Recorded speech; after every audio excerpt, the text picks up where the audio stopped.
take it to the other side. I'm feeling strong, my little lady. I'm gonna keep her moving on. I'm gonna run till I drop to the break of dawn. Never gonna stop till I see the light. I'm feeling high, my little lady. I'm gonna take it to the other side. You know I used to smoke too much. You know I used to drink too much. Take a ride in my car.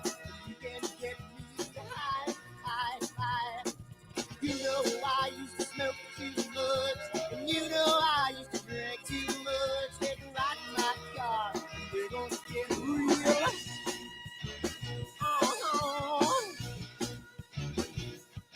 I'm feeling good, my little lady. She's gonna take me to the other side. I'm feeling nice, my little lady. She's gonna keep me moving on. I'm gonna run till I drop to the break of dawn. Never gonna stop, she's gonna treat me right. I'm feeling good, my little lady. She's gonna take me to the other side. You know I used to smoke too much. And you know I used to drink too much. Take a ride in my car. And you can get me high, high, high. You know I used to smoke too much. And you know I used to drink too much. Take a ride in my car. And we're gonna get real. Come on, baby. Let's take a ride. I don't know where we're gonna go, but first, let's dance.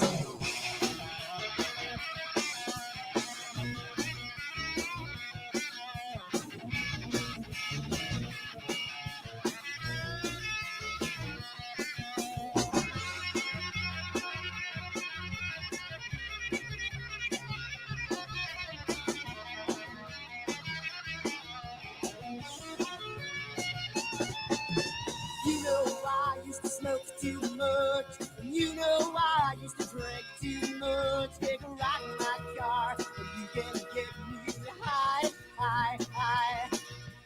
You know I used to smoke too much. And you know I used to drink too much. Take a ride in my car, and we're gonna get real. Oh.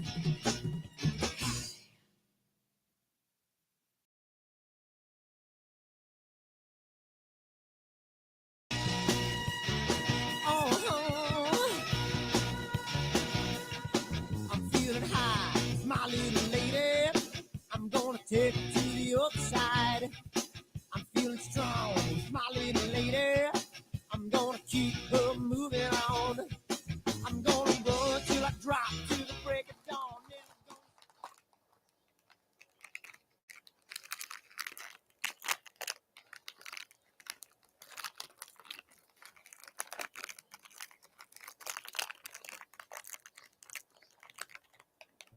Giottos is so good.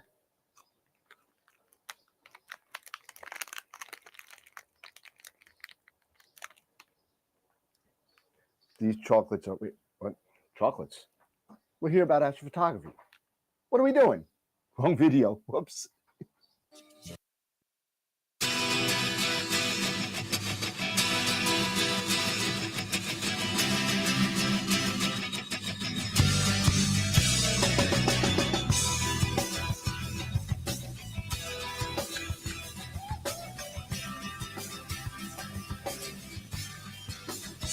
What have I done? Ooh, what have you seen? Early at night, got in the fight, in the candlelight, looking through the screen. Now what have I done? What have you seen? You know there's no future in love when a person has come in between.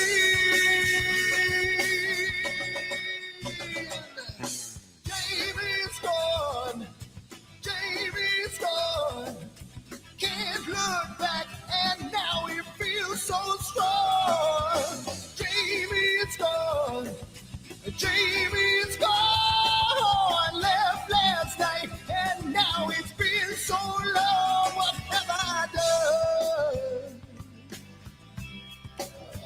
What have you seen?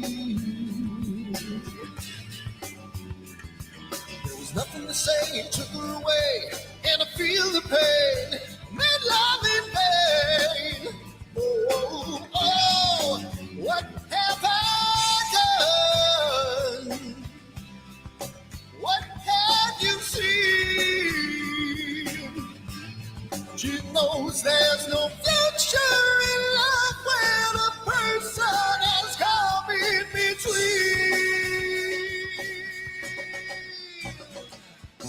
Jamie's gone. Jamie's gone. Can't look back, and now he feels so strong. Jamie's gone. Jamie's gone. Left last night, and now it seems so long.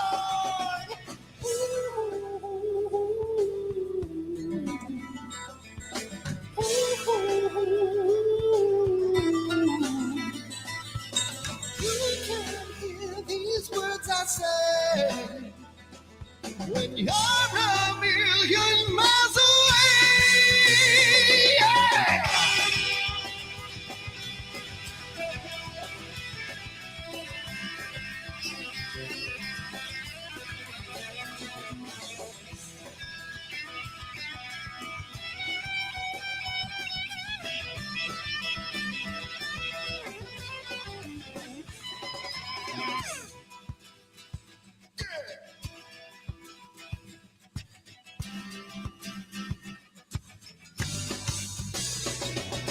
Jamie's gone. Jamie's gone. Can't look back, and now he feels so strong. Jamie's gone. Jamie's gone. Left last night, and now it seems so long. Jamie, come on, Jamie. Yeah. And now you feel so strong. Jamie, come on, Jamie. Yeah. Left last night, and now it seems so long. What the hell's wrong with my telescope now?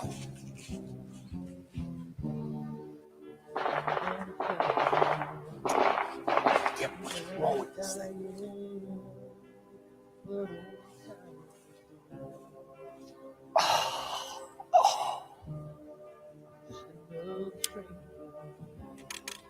The lost Lone Ranger, can I break this spell?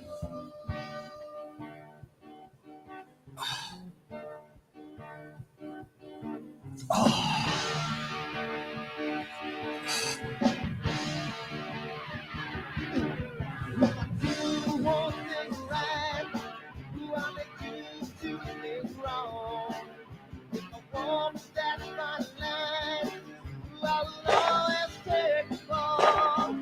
If I turn to the left, I can hear from the right. I sleep all day long, and then I'm dreaming through the night.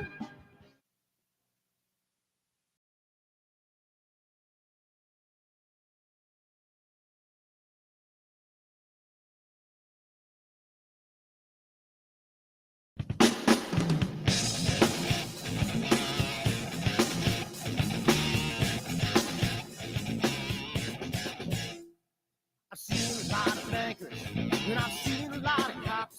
I've seen a lot of lawyers pull out all the stops. I've seen a lot of children with their parents in their hands. I felt a lot of women refuse to understand. Well, I don't think I understand why we're making such a fuss. And I don't think I understand what's come of all of us. And I don't think I understand why we take the world for granted. I just want to get right back to Guitar Players Planet.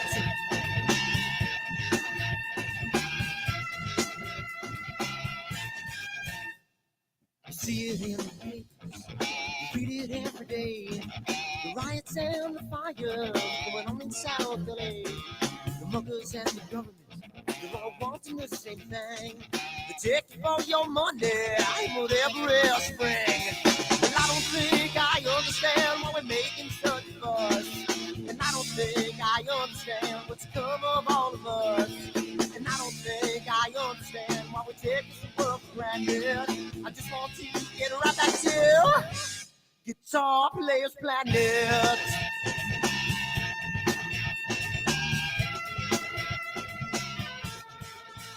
Take me.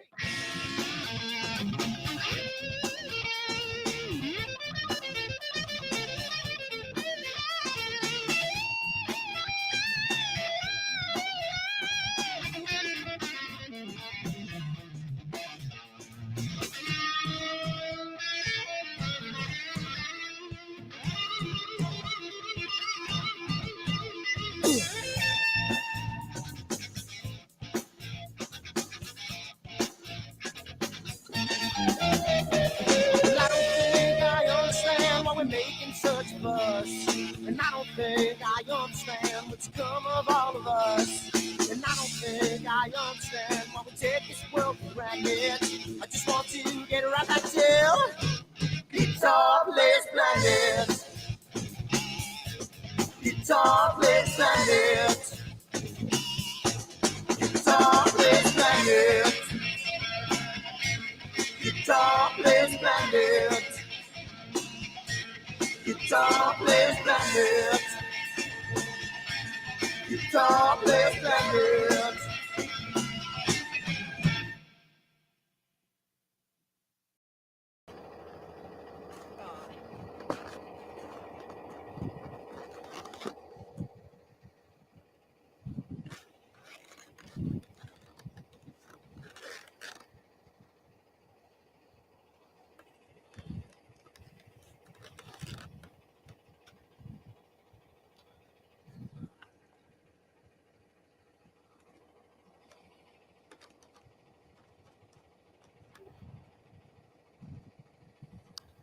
It's gotta mean something.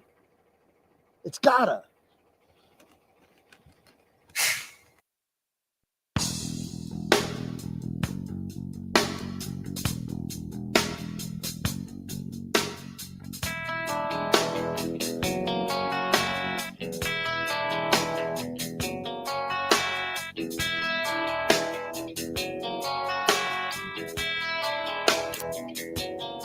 All right.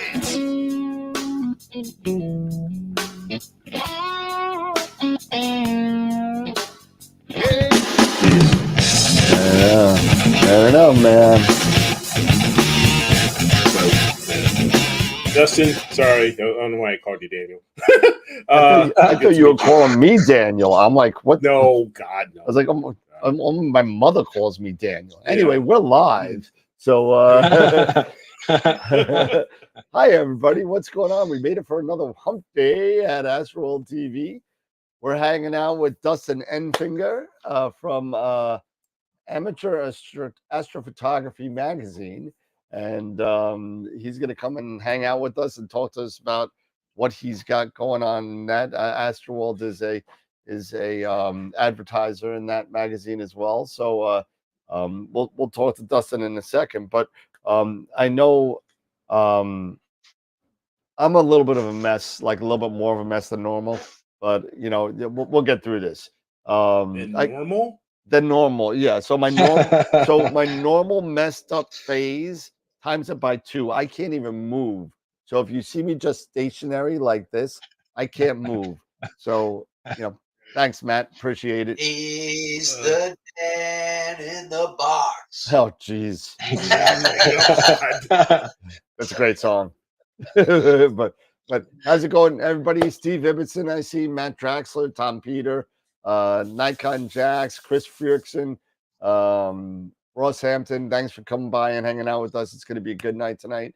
We were just talking offline about the image of the week, and wow, we have a lot of novice, a lot of novice entries. So Eric, I don't know if you've seen it. I know that's now your baby. I don't know if you want to talk about it a little bit. Yeah, so thank you for the novice astrophotographers who answered the call. We don't have just one. we don't have just 2, but 3 entries that are really, really good. 3 great entries for our novice bracket, as well as 3 entries for our experience bracket. So thank you guys for answering the call, and go out there, vote, but you only vote once. This isn't Chicago, where, in Chicago, you have even the dead people voting and stuff like that. Oh, geez. And I can say that because I'm from Chicago. So I have firsthand knowledge. Yes, you can. You can say that. So I can say that. He's special. If somebody from New York said it, it'd be a problem. It'd be a problem. Take it from a native Chicagoan. Well, it happens in New York too, apparently. But nonetheless, thank you. We have some great shots out there. I'll share them a little bit later here on the show.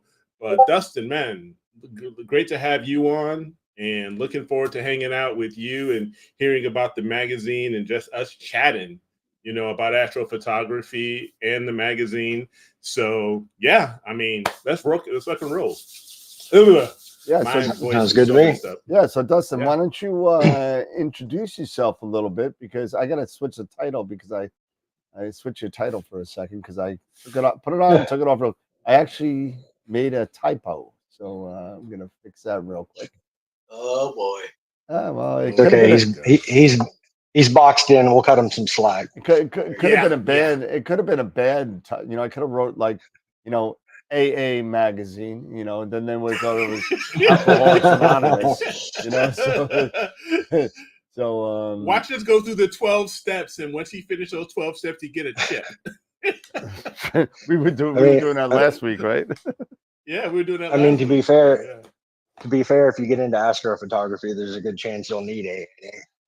Yes, you will. Or what do they say? You might not have any more money to buy the liquor, because you just really though. Well, astrophotography, AA for me is Altera Astro. Yeah, there you go. Okay. There you go. Right, there you go. I guess it's always better than Dustin's PP. Oh God, I'm not gonna let that go. Dylan rocks. I told you that story yesterday, right, Dustin, about Dylan? Did I tell you that? Dylan. Nuh-uh. Well, real quick before we so we had Dylan O'Donnell on Astropalooza, which is a show we do every first Saturday in December. Once a year. It's 8 to 9 to 10 hours of content, straight live, 13 guests over 10 hours, or 14 guests. So it's a madhouse. Yeah, it's masses of Pix Insight, Wayne Parker, Sean Nielsen. We had Stacey Downton, Dylan O'Donnell, Trevor Jones. We had all Amy Little. I mean, I could keep on going on and on and on. But we just finished our 3rd rendition of that in December, and this Astropalooza 2, Dylan was on, and I'm talking to Dylan because me and him talk a lot over X/Twitter, because he has a big following on that, and sit there going, hey, Dylan, listen, I know you're a busy guy. Why, don't worry about your PowerPoint. Just do me a favor. Just send me the pictures, and I will, I'll put it all, mash them up together. I'll put them in the order you want, and it'll be all fine. So I send him the file. Already sees where this is going. Justin already seen where this I sent him the file to Australia, and he comes on the show, and he's like, and I can't do an Australian accent, so I'll just do the New York thing. But he goes, Dan, I was gonna let this go, but because we're live on it, that's my first time here, I can't let this go. So I'm looking at my email, and I get this email from you, and it's got a file on it, and the file name is Dylan's PP. So I'm looking, I said, oh my God, I hope I didn't send him some nasty pictures that's going to show up on this. So it just kept on rolling and rolling and rolling, and it just, come on the show, or I'm posting it on the internet. Yep, and now he threatens to come up and do it again with Dylan's PP2, the sequel. So he keeps on threatening to do that. So man, so that's the story of Dylan's PP. It's like Dylan's PP and Spaceballs. Yes. Yeah. Surrounded by assholes. No. Anyway, Oh, Dustin, geez. welcome to the show, man. Appreciate having you. I've known you for a couple of years now, and got to know you pretty well better over the past couple of months. Why don't you tell the people who don't know you and what you're trying to do and who you are, and give us a little rundown of what's going on. Sure thing, and thanks for having me on. So my name is Dustin Enfinger. I got into astronomy and astrophotography kind of late. It was 2018 when I first got into it, and uh, just a random experience. And immediately using this cheap little telescope, I just like couldn't help but hold my phone up to the eyepiece, and one thing led to another, and I found myself right before the shutdown in the COVID shutdown in 2020. I found myself working at Land, Sea, and Sky in Houston, which is also Texas Nautical Repair, most people know it as, and Takahashi America, and was there for about 3.5 years, and just really got a chance to use some really good equipment and build up my arsenal, and have just wanted to start doing something and kind of just really creating like my own spot in the industry. And so as of November, a little bit maybe in October last year, a really good friend of mine and I took ownership of Amateur Astrophotography magazine and relaunched it in November. We're currently working on getting the March issue out, and um, yeah, I mean that's pretty much where I'm at now. Nice. Yeah. Um, So what like I think I'm pretty sure it's online only, right? It's an online only magazine. How do I yes, sir. get it if I want it? How do I sign up, or how do I pay for it, or what is it? So to access the magazine, we're currently like sharing the links to the magazine, which is published using Publu, and we're sharing that on all of our social medias. So on X.com, on TikTok, Facebook, Instagram, and the website should be up and running by Friday, which has all of the old content on it. And well, we haven't. The magazine itself is free, so to read the magazine, to share the magazine is completely free, and we're going to have a subscription for image competitions, for product giveaways, product raffles, and also you'll be able to purchase all of the back issues of the magazine, of which I believe there are 110 for Wow. 20 British pounds or $25 American. Wow, that's awesome. So it's totally free. That's great.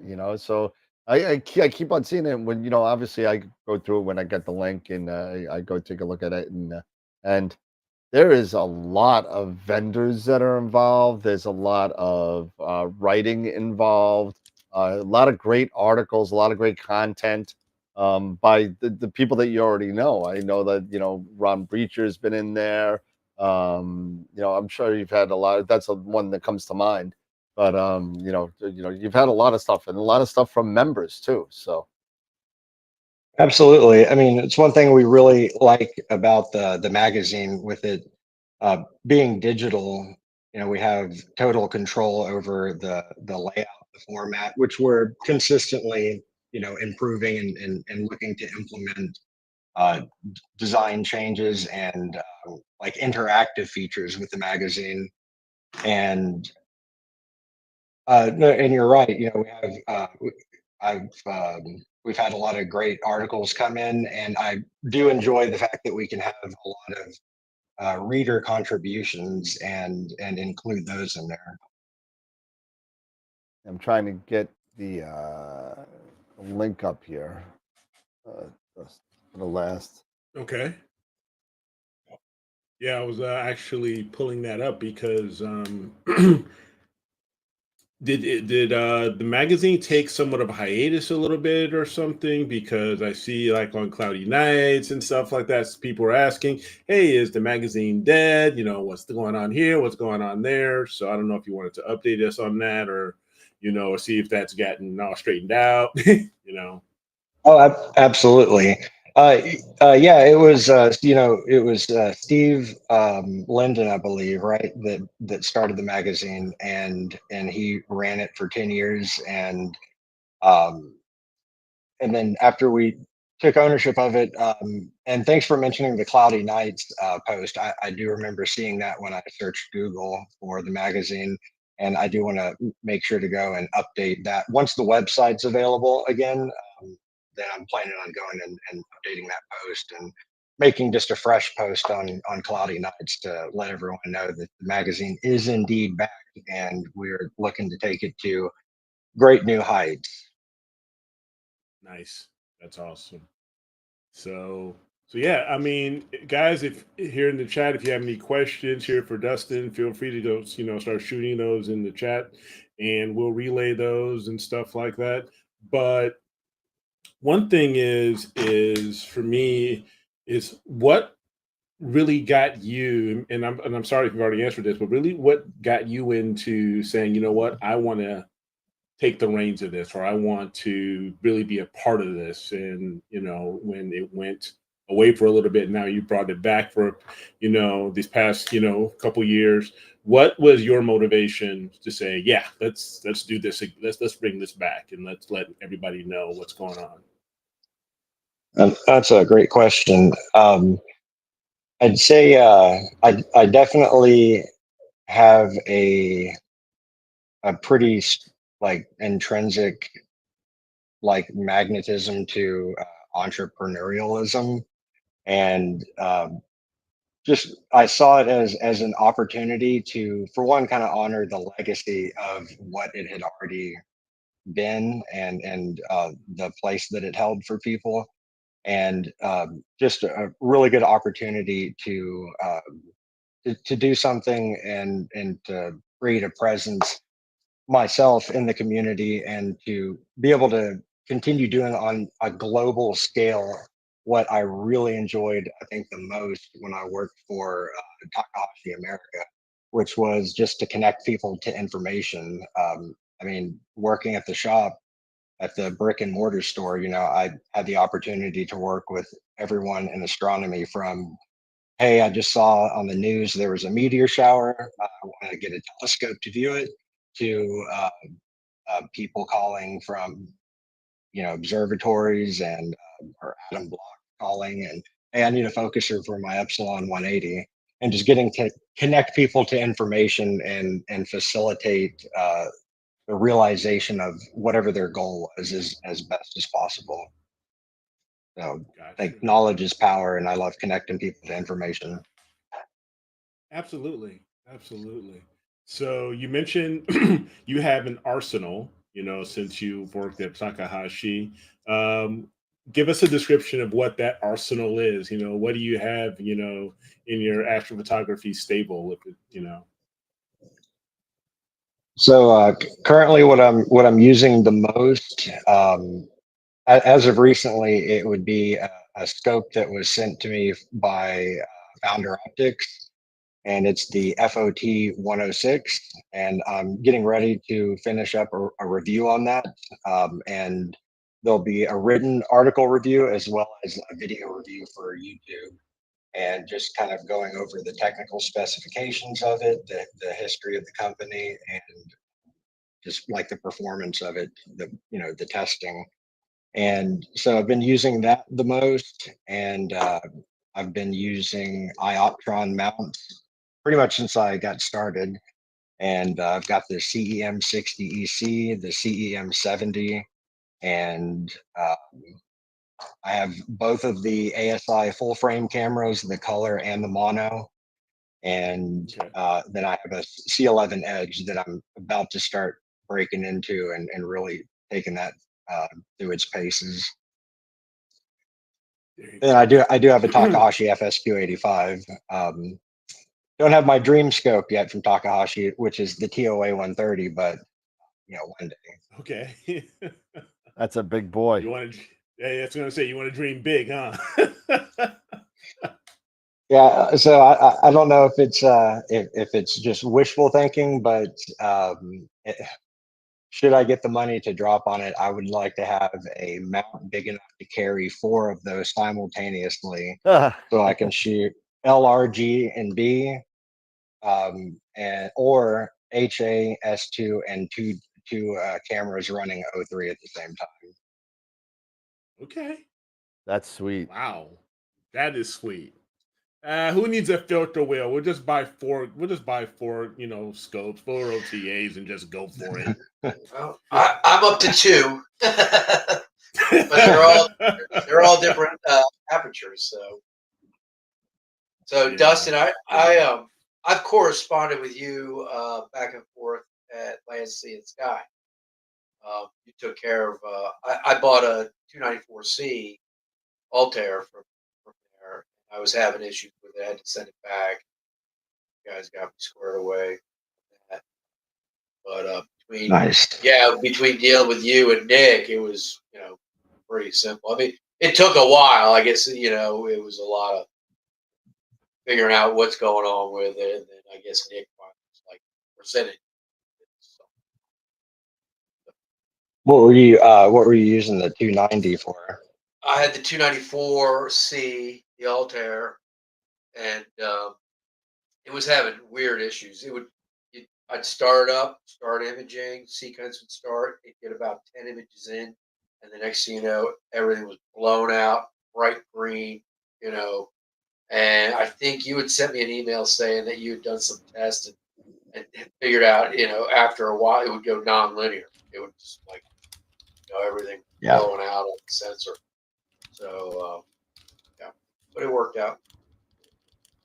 There you go. Nice. You still rocking that camera? The 294 is sitting on the shelf. I'm using the 26M now and the 533M. I switched them on it. Nice. I'm in a Bortle 7, so color cameras, don't do me as much justice. Wow, you mean I might be moving to a Sky better than yours? For now, Dan. Wow. Oh wow. Wow. God, I won't be the crappiest Sky on AstroWorld TV anymore. Wow, I didn't think that would ever happen. Yeah, but your pictures won't be.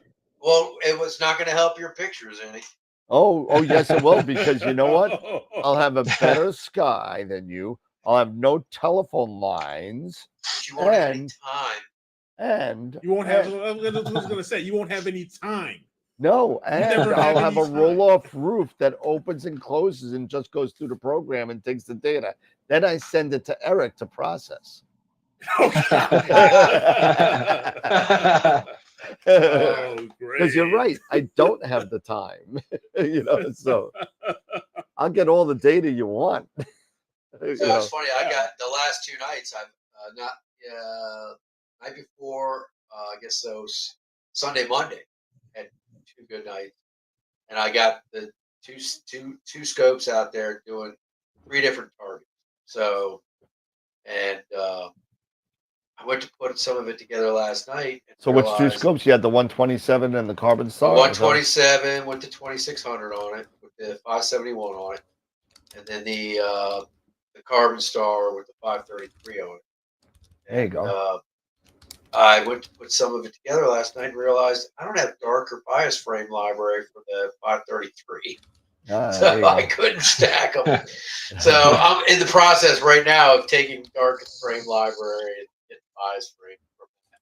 But I did stack my little pinwheel that I did with the 1.7. It came out really good. Well, looks like I'll be taking a cruise up on Friday to the Great White North. Take off, eh? Yeah, so I'm gonna go up there just for basically an overnight. I'll be hanging out with Sean Nielsen and Steve Malia. Nice. So I'm going up there to evade tariffs, I guess.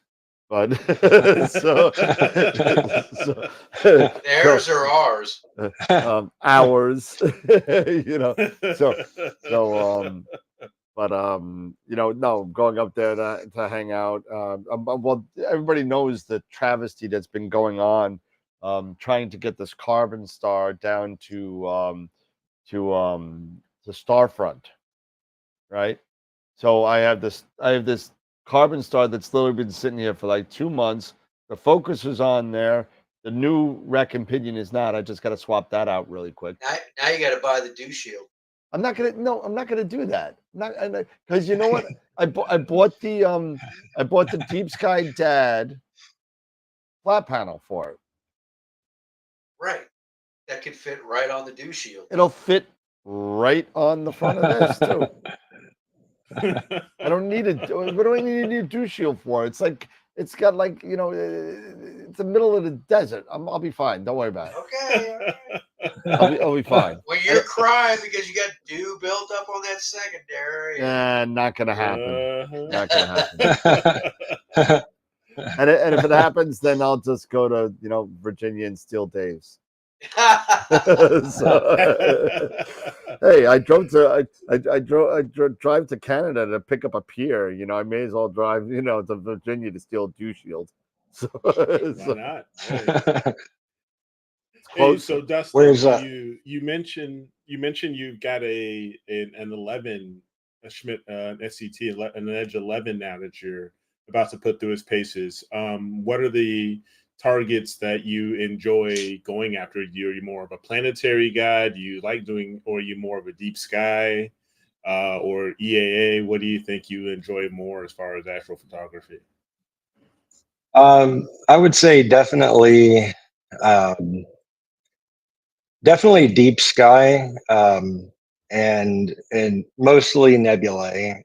But we are getting into galaxy season. That's going to be coming up, so I'm definitely looking forward to taking 2800 millimeters to those and seeing what I can do with that.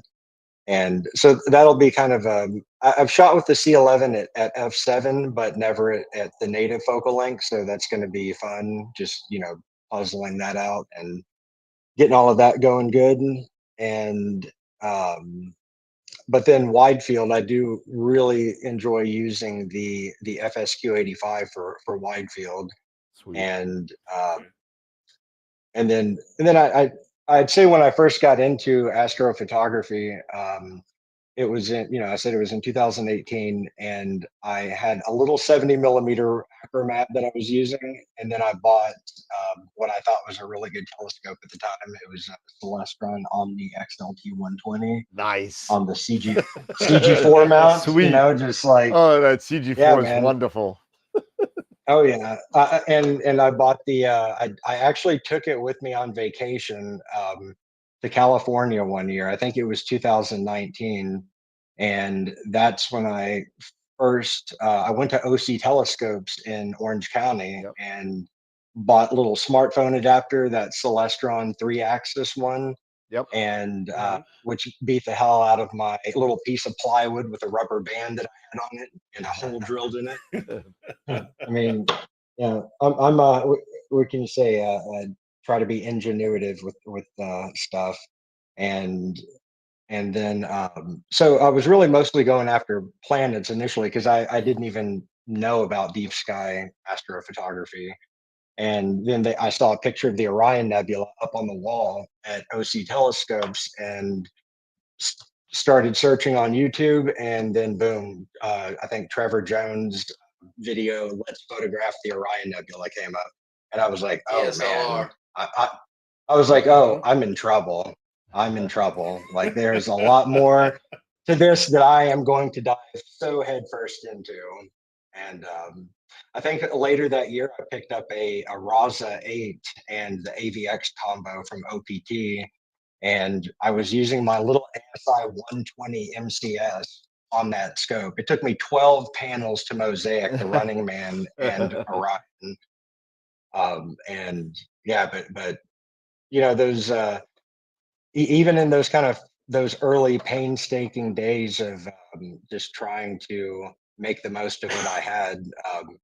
I never lost the enjoyment of it. And I was talking to my good friend who still works at Takahashi. You guys probably know him, Chris Montemayor. Yeah, he was just on the And show. You're just on. You're just on okay, the show. Yeah. awesome. Yeah, I was talking to Chris. I think it was on last Saturday, and we were talking about that. So many people get into the hobby, it seems, and I feel like we can sometimes lose sight of the enjoyment of it because we get so hung up on trying to make sure that everything is running perfectly and just really focusing on the frustrations that brings when that's not happening. And I think it's definitely important to take, like, a night to just reconnect with the night sky and remember why you're doing this. Yeah, exactly. For sure. That's So, like what I was Absolutely. doing the last night when I was freezing my butt off in in Bridgehampton, and so I'm trying to get a light working here. And I did these outreach with these kids, the second and third graders, probably about 20 or 30 of them. And yeah, of course, I had to bring out the big gun. I had to bring out the 18-inch Obsession f4.5. So nice. that actually seen some light last night. So it was all cloudy all night, and we're like, oh man, this is gonna suck. And it was like all of a sudden you started seeing a cloud deck at like 7 o'clock. So by 8:15, all of a sudden, it just the sky parted. It was clear, able to Nice. show the Venus crescent because Venus is in a crescent mode right now. The moon, Jupiter. We were able to see two moons and a transit shadow. Wow. So that the kids were like, "What's that black thing on it?" I said, "Yeah, that's it. That's it. That's the moon. The shadow's moon. You're getting a little Jupiter eclipse right there." So, That's cool. that was That's kind of so cool. cool. Yeah. Yeah. So the we also had a uh 10-inch Schmidt, I think there also as well. A 10-inch Schmidt and two astrophotography rigs. I brought mine, which I didn't even turn on because it was just too late. And then the other one wasn't even on either because by the time you get a clear skies, everyone's like, "Oh, I want to see," and so they just sat out there, and so it was pretty cool. And that's why I kind of do those things because when you get that oh wow when they first see the moon or the oh wow when I see the kind of bands on Jupiter and stuff like that, and you capture that kid at like 8, 9, 10 years old, and it's very, very cool, and even the parents are like going same thing. Oh, it's Yeah. so beautiful. Oh, so and it's great when you see it for the first time, right? Because you Oh don't even yeah. image it. You don't imagine what you could see. Yeah. It's pretty wild. I mean, I always like to kind of put in the distance perspectives, and it's wild when you start to think about that stuff. Jupiter is 500,000,000 miles away, Yeah. and Saturn's 1 billion miles away. So Yep. Yeah, and you're Yeah. looking It at it. definitely puts things into perspective. Yeah. And you're looking at it. So and that's what I also explain to my kids and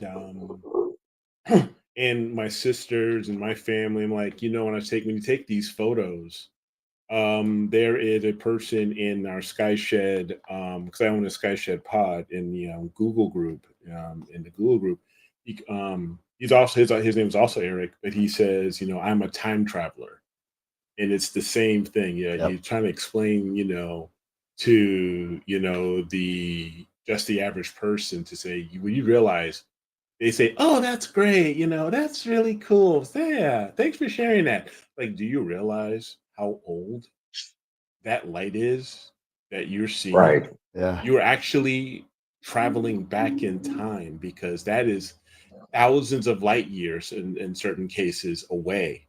That light had to reach us over so many so many miles, light years, and then it finally hits our chip. And my daughter asked me at one point, when I was imaging Orion, because she heard about the whole Betelgeuse thing, when she was in school. She asked, "Dad, do you think Betelgeuse is still there?" I'm like, "Well, it's there now. Who knows? It may, what? To be really honest with you, it may not be. It might actually, Right. have gone, supernova. You don't know. Who knows? Because Right. it takes so much time for that light to reach us.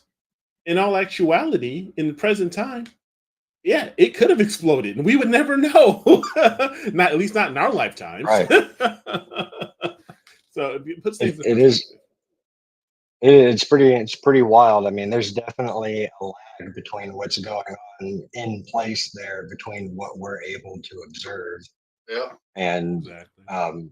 yeah, another thing I like to do with any image that I post is I actually reconnected and caught up with uh, one of my favorite uncles today, and was telling him what I've been up to, and sent him a picture that I took of the Horsehead Nebula. And I said, this is 1,375 light years away. And so if you consider that a light year takes, a photon a year to travel, the light that reached the place in space in our Milky Way galaxy when it left that point that I was capturing that night was roughly around the time that the Roman Empire was at the peak of its civilization under Claudius, and the Parthian Empire was. I actually can't remember what they were up to, and the Gupta Empire was like really rocking and rolling. Yeah. It's kind of cool with those little history things in there. Yeah. You Yeah. start hitting galaxies, and you really got to go back. I was gonna say those photons I exactly. got on the little pinwheel, 40 billion. Yeah, the miles Neanderthals were years. walking the earth, Yeah, and yeah. 40 You know billion. what? You're talking years Jurassic ago. Park now. yep. My buddy I posted, he's like, man, 40 million miles. That's I need glasses just to read. I was like, no, not 40 million miles, dude. It's 40 million light years. That's like 2.5 times 10 to the 20th power miles. you know? Mm-hmm. Crazy. Exactly. That was what is a light year, like 5.8 trillion miles? Something like that, that. yeah. Something like that. Yeah. Yeah, So a lot of a 10 with a bunch of numbers on the exponent value. Exactly. Yeah, exactly. exactly. It's crazy. It's crazy when you think Really of stuff think like about that. this, It's the stories that you tell. You know what I mean? The stories that you tell, and how you could relay the information into a concept that the people that you're talking to can get. You know what I Yeah. mean? When you sit there and say, Right. just like it's 425,000 light years away. Well, what the hell does that mean? Well, you know what I mean. What is it? Can I get there by walking? So so Yeah. it's like you'd be surprised on. Well, so what the spaceship will take a year to get there. No, it'll take 425,000 years going at the speed of light. Exactly. so Yeah. so which we can't If- get to yet. If you could do the speed of light. Which we can't do that. Yeah, there was a conversation about Exactly. that. If you go to the speed of light, you actually slow down and stop, because you kind of you stretch yourself out so much. Your beginning is your ending, and kind of really theoretical kind of stuff going on. I was talking to a theoretical astrophysicist last night about it, and it was way beyond me. I'm not that smart, but it was really interesting to hear her try and explain it to me, and I'm like, all right, you got to stop. My head's gonna explode. It's gonna explode. I can't. But it's really interesting. So you got to cater to your audience, So Oh yeah.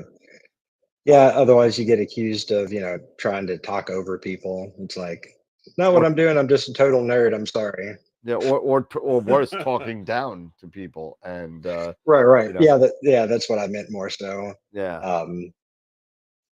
Yeah. It's I think Dan, did we meet at AIC in 2022, or was it It was it was NEAF. at NEAF, Yeah. right? Okay. I've never been to Um, AIC. Okay, maybe Unfortunately, you'll get a chance. I am hoping, and then you could say what you Yeah. want to say, but I mean, I won't say anything. But Yeah. I mean, AIC, the last one, unfortunately, was in 2022, and I think Warren had put that together and was the host of that, and so I was actually hanging out with Robert Reeves, and he's a neighbor of mine. He lives about 25 minutes away from me, and so I've been going over to his place and fiddling around the observatory and checking out that new Celestron origin scope, which is pretty cool. I mean, the way that it works. I mean, you set this thing up and it's auto focused and plate solved within like 2 minutes at most, and you're on target. And I do think that it was a really good move that they made it kind of for future proof. So if they get a new camera that will work with that, then you can upgrade it. So and I think there's some other cool upgrades they plan on doing with it. But so yeah, Robert was talking to me and said, with the position that you're in with the magazine, it could be uh, a good thing to try to relaunch AIC, since you're not directly associated with any particular manufacturer or yep, distributor. And so, yeah, that's an aim. I'm trying to build a consortium of support for that and get that going, because I think the more big events we have where we can all get together and nerd out, the better. yeah. I mean, and Absolutely. I spoke to you offline about this, and obviously have AstroWorld and AstroWorld Telescope support. So Absolutely. no doubt, no doubt. Would love to have ASC, even if it's not in San Jose. If it's somewhere more localized or further east, Arizona, New Mexico, whatever, someplace dark, it might be nice. You know, That would definitely be nice. Have an after Yeah. AIC image set up or something. yeah. I mean, San Jose is nice because it's a big city, and you have all those conference centers and halls and stuff like that. But it's not really conducive. Flagstaff, that's a certified Flagstaff, yeah, that as might not be Garden bad. City, as they call it. Yep. Hmm. So I mean, hey, that's Yeah. something to talk about. So Yeah, some folks are already Absolutely. throwing out destination ideas. I mean, Norm says Oklahoma. Oklahoma would be nice. Yeah, Oklahoma. and yeah, because he says there's Not never during anything in the tornado central season. U.S. Tornado season Not never during leaves tornado. Oklahoma. What are you talking about? Yeah, is it Oklahoma, central U.S.? A Yeah, little to the it right, is. a little to the right, It's a maybe. little bit. I don't It's a know. little bit. Like But it's like mid so central. Yeah, unless you're talking yeah, like yeah, Kansas, yeah, that area. That's more central. yeah, yeah. Arkansas. Iowa. Arkansas. Kansas. as Yeah, as yeah. some of our friends down there would say. Hmm. Yeah. One of the, and being in San Antonio, and San Antonio is a really, I think it's kind of known also for a lot of conference centers. And so that was another idea to kind of pick out, to puzzle out. And I would think, I know the real estate's a lot cheaper in Texas compared to California, but I'm not sure about the conference centers. So if it was something a lot less cost prohibitive and less expensive for people, maybe it would be worth the travel.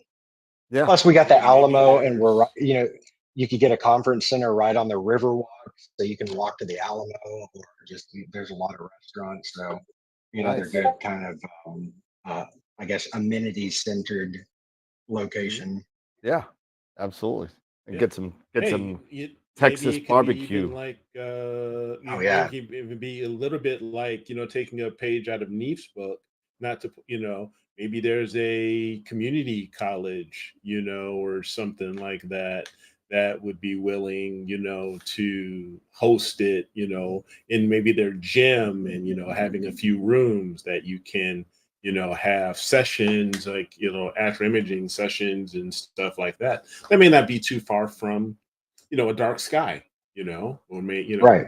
area. So you can say, hey, you know yeah, Celestron's here, you know, Takahashi's here. We're doing all these sessions and stuff like that. But let's actually go out, you know, to Yeah, not in the you know, college dark sky parking in lot, Texas. you know. Yeah, exactly. Not in the college parking lot. Yeah, exactly. But somewhere really dark, you know, that you can go out. That's maybe, I don't know, half hour out or hour out, and just say, all right, now let's this image, Yeah. something like that. That Hey would guys, work. I'm just hey throwing guys, an idea I out know there. y'all. I know y'all just bought some new equipment. I know you want to use it. Let's get those wrappers off. There you go. There you go. Exactly. But Exactly. you know what? Because it's probably going to be something purchased, the odds of clouds rolling in are probably pretty great. So yeah, there's going to be a lot of people Yeah. buying stuff. So you know, the amount of clouds is equal to the amount of equipment times the square root of whatever. So Mhm. Exactly. All right. So on that note, maybe we don't do it in San you can do it. Do it. Hey, love to have you on Long Island, man. You won't get any Oh, imaging done. gosh. No You won't get imaging. anything. Antonio. But- None whatsoever. Like but- everybody's like, why did we come here? But we do have Manhattan. We do have Manhattan, and that's a nice place to go.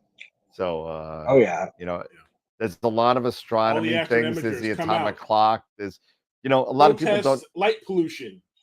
No, yeah. Protest light pollution. If you ever get a chance to go to Rockefeller Center, right? A lot of people don't know this, right? If you go to Rockefeller Center, you know that big gold guy that's overstretched Oh yeah. ice, right? Go Mhm. take a peek behind the guy, and you'll see the ring around the guy that's kind of holding him up. And on that ring is all the zodiacal signs that go around. Oh, And it's, really? yeah, it's kind of cool. Oh, wow. So you can check that out. That's pretty cool. There's a lot of astronomy related things in New York, and if you know where to go, it's actually kind of cool. You know, you go see the atomic clock is kind of cool. You know, there's a lot of good stuff there. There's a lot of good. I could give you a list, you know, but if you ever go there, let me know. Hey Dan, Definitely.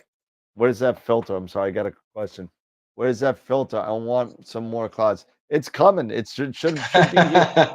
I listen. You know, we had some issues with shipping and delivery. We weren't sure about what tariffs were going to hit the UK, if any at all, or the EU.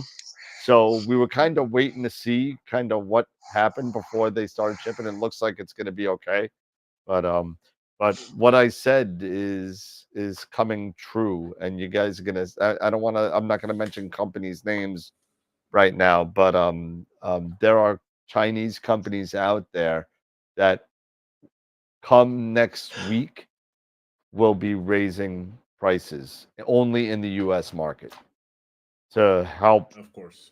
You know, to help the dealers recoup some of the margin that they lose, and it helps the dealers, but it obviously hurts the general public. So it's a sour note, but it is happening, and it's you're going to start seeing it probably within the next 10 days or so.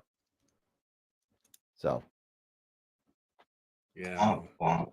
sorry to drop a bomb on everybody, but I got a bunch of emails today of price increases. So I had to expect it. yeah. So Yep. just just to give everybody in AstroWorld a heads up, pre-existing notes of things to come. So we all knew it was going to happen because it happened the first time. So it's going to happen the second time. So we'll see what happens. So, but everyone's going to buy stuff, you know. Yeah. Yeah. Dan, you So, already have Dustin, a house. What? So you already have your next place picked out. You guys already bought a house, or Well, no, we have this house. This is a purchased house. We still owe on the mortgage, but we need a bigger house now, and it looks like we may have some other, I guess, lifestyle changes, I guess you would call it. But um, so we got the business. Jen's got her new job. We got other stuff going on, but We're looking in still on Long Island in the Bortle 6 area. So we're still looking. We're still looking. We haven't found the perfect house. Nothing actually came at us and like jumped out at us and said, "Let's do it." No, that this is the one. Nothing's come out at us yet on both of us. Not either one of us. Whether the backyard sucks for me or the kitchen sucks for her, and it's like one of these things where this might take a little bit longer than I thought. But once we put this house on the market, it's Levittown, so we got to be very, very careful because houses in this area literally sell within a week. Wow. Yeah, and usually Not a bad problem to have. No, but we can't we can't sell it without having a place to live. So it's kind of like what Eric just went through. With the sale of his house and the move to Georgia. I'm not moving that far. I'm probably only moving maybe 30 miles to the east and to the north, on the North Shore. But it's a lot darker. You'd be surprised on Long Island because I think it's 90 miles at its longest width. Maybe I think I got the I don't know. It's very thin, Long Island, but the difference between the North Shore and the South Shore is literally at least one border, if not two, difference. Nice. So Wow. the South Shore is a Bortle 8.5, unless you go way out east. You go in the same spot and just go to the North Shore, it's a Bortle 7 or 6. Nice.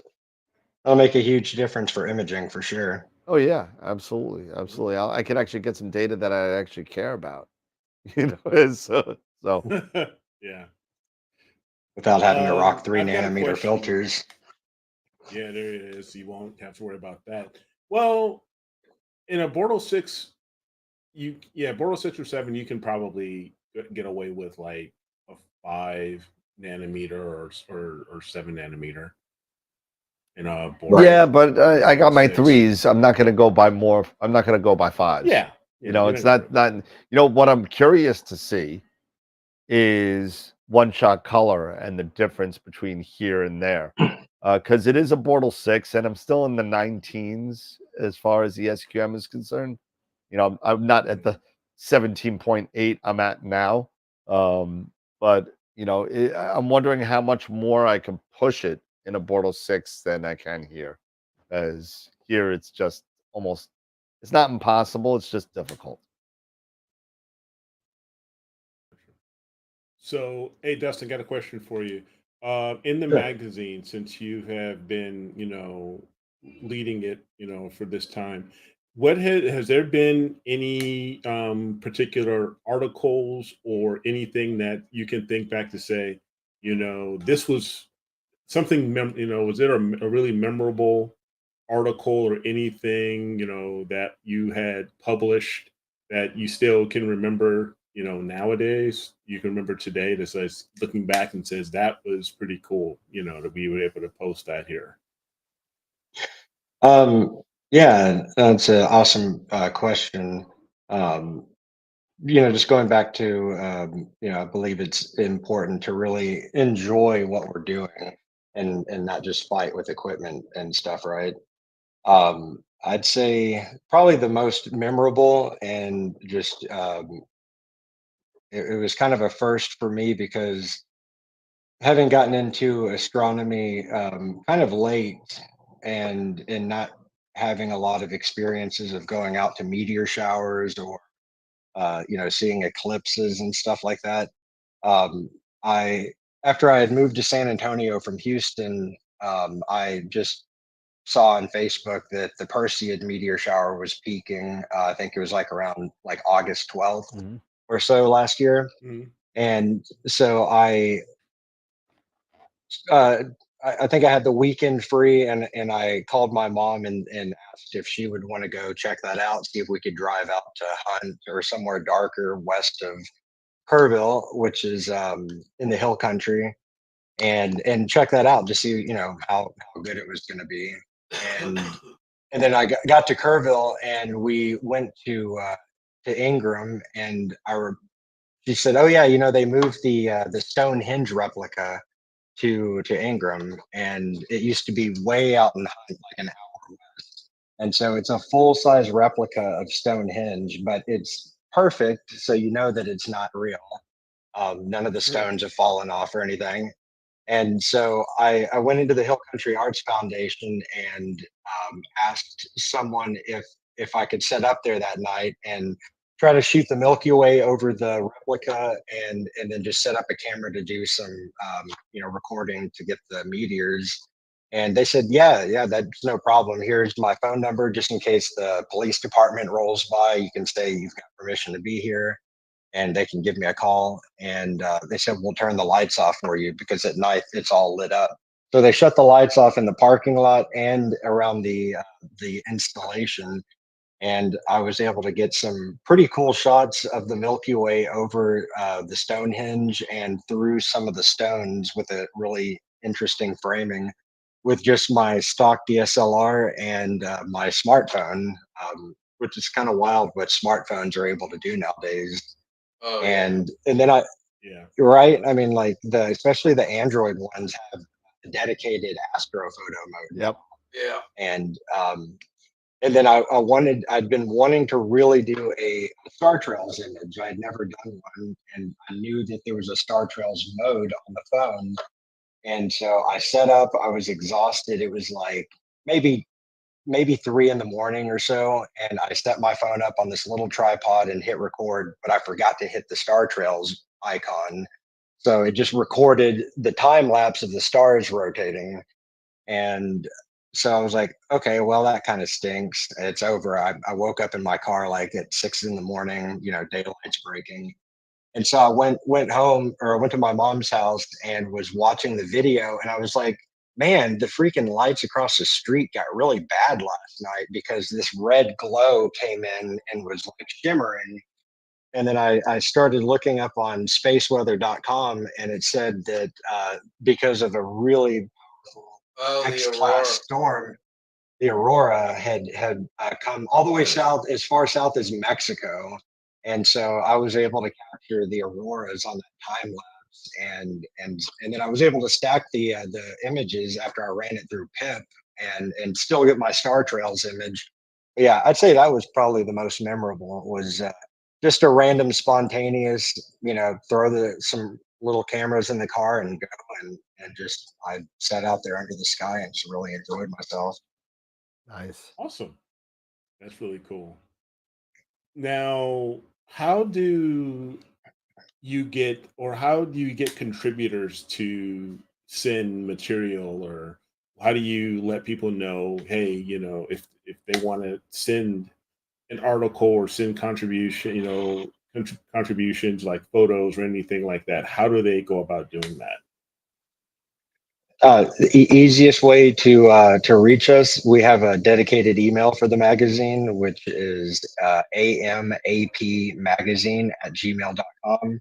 It's not a map magazine. um, but yeah, so amateur AP AMAP magazine gmail.com is the best way to get in touch with us if you'd like to submit an article. And for articles, we definitely want to have a good mix of how-to articles, experience things like your question was asking about, something memorable, like if you can detail out the trip that you took, and just you know I think speaking about the human experience of these things, along with like the technical stuff, because we are all nerds at heart, right? I think Yeah. is definitely important. Yeah. So and also DIY, because really I'd say astrophotography has, I think its roots are kind of deeply embedded in DIY, because no one was commercially making anything. Everyone was, outfitting their film cameras for this, and then figuring out ways to sensitize their film emulsion, and like sitting there guiding for 30 minutes manually. So I've seen some really cool things on Facebook of people like machining their own camera trackers, and so would really love to get people that are hardcore DIY and ingenuitive, writing about stuff and submitting that. And along with that is I also want to, while this is astrophotography, one thing I want to incorporate is like adjacent industries that are supportive to what we do. So say all the way from personal astrophotography to like big installations like solar power or battery storage systems. Like if you're going somewhere like West Texas or Arizona, Death Valley or something, you've got to have a means to power your equipment. So for a personal level, and then also like if you're someone setting up a telescope farm and you need just to provide all of your power, I want to have just information in there from like solar companies, machining things, 3D printing. So kind of an all-inclusive thing. So anyone trying to find something can have the means to do it. Gotcha. Are you planning on heading up to NEAF this year? Nice. Yep. already got the Airbnb and the tickets, plane tickets, everything. We're ready to rock. Nice. Sweet. Nice. Sweet. Speaking of that, Dan, I just bought my tickets yesterday. All right. Flight ticket. So I bought All right. So I'm set. So I'll be there flying in on Friday morning, and I'll fly out on Monday morning. I'll be driving. Oh, I'm driving that lovely hour and 15 minutes north. So yeah. So difficult. 4.5 for me. So I get lucky where it is because I'll be there at like 12 o'clock on Friday setting up. 1 o'clock. Then go to the bar. Actually, got dinner on Friday. Got dinner on Friday night at Mount Fuji's, guys. So Friday night. Nice. So. Okay, right on. So us and the Prima Luce guys, huh? Yep. Nice. Whoop. Yeah, it would be, huh? Yeah, it would be nice. It would be nice to drive. Like Dan. Just driving an hour, or even I don't usually get that. Usually, I gotta drive like 9 hours. Like Cherry Springs is like 7 hours. Yeah. To get to a Portal 3.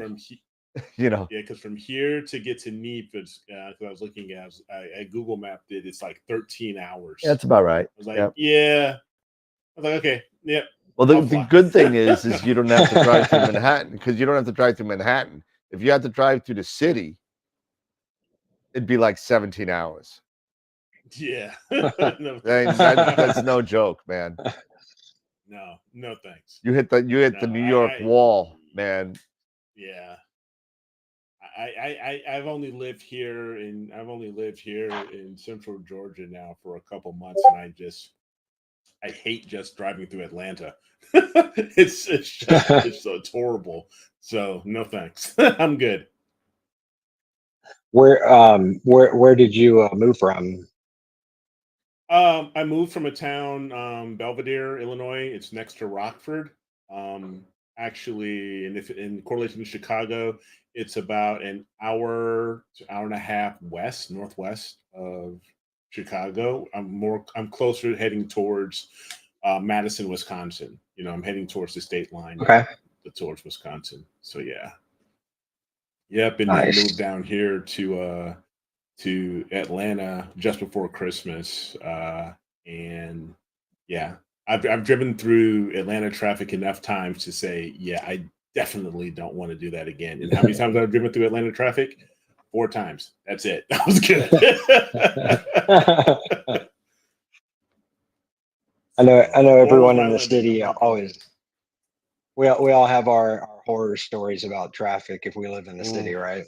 Oh man. God, oh yeah. The only thing worse than Manhattan traffic that I found, at least I've driven all over the US. I drove to Nebraska from New York. I've drove into North Dakota, South Dakota, Wyoming, everything in between on the drive, Omaha, and I've driven in California. The only place I've seen worse than New York is the PCH, the Pacific Coast Highway in Oh California. God, you think so? You think PCH is bad? You think Highway 1 is bad? 6 lanes of dead stop gridlock traffic on both sides. Yeah, That's DC's not PC. pretty It's not bad PC. too. I'm It's not try, P- you know, you must be DC I thinking could the deal with. 405. DC You is must like be a thinking the 405. yeah, no, the Pacific Coast Highway coming up, coming up the coast is Yeah. a mess. At least the week that I was there, it was a mess. Okay. I'm, It was a mess for you. I'm Okay. only judging it on that 1 week. So I mean, yeah. Gotcha. So I don't know what it looks like any other time, but I'll tell you this: it wasn't a peak time. It was like 1 o'clock in the afternoon, and it was just a mess. But it's not like New York. New York is 3 or 4 lanes. Same thing with DC. It's 3 or 4 lanes. This is 6 lanes one way. One way, yeah, the 405. Yep.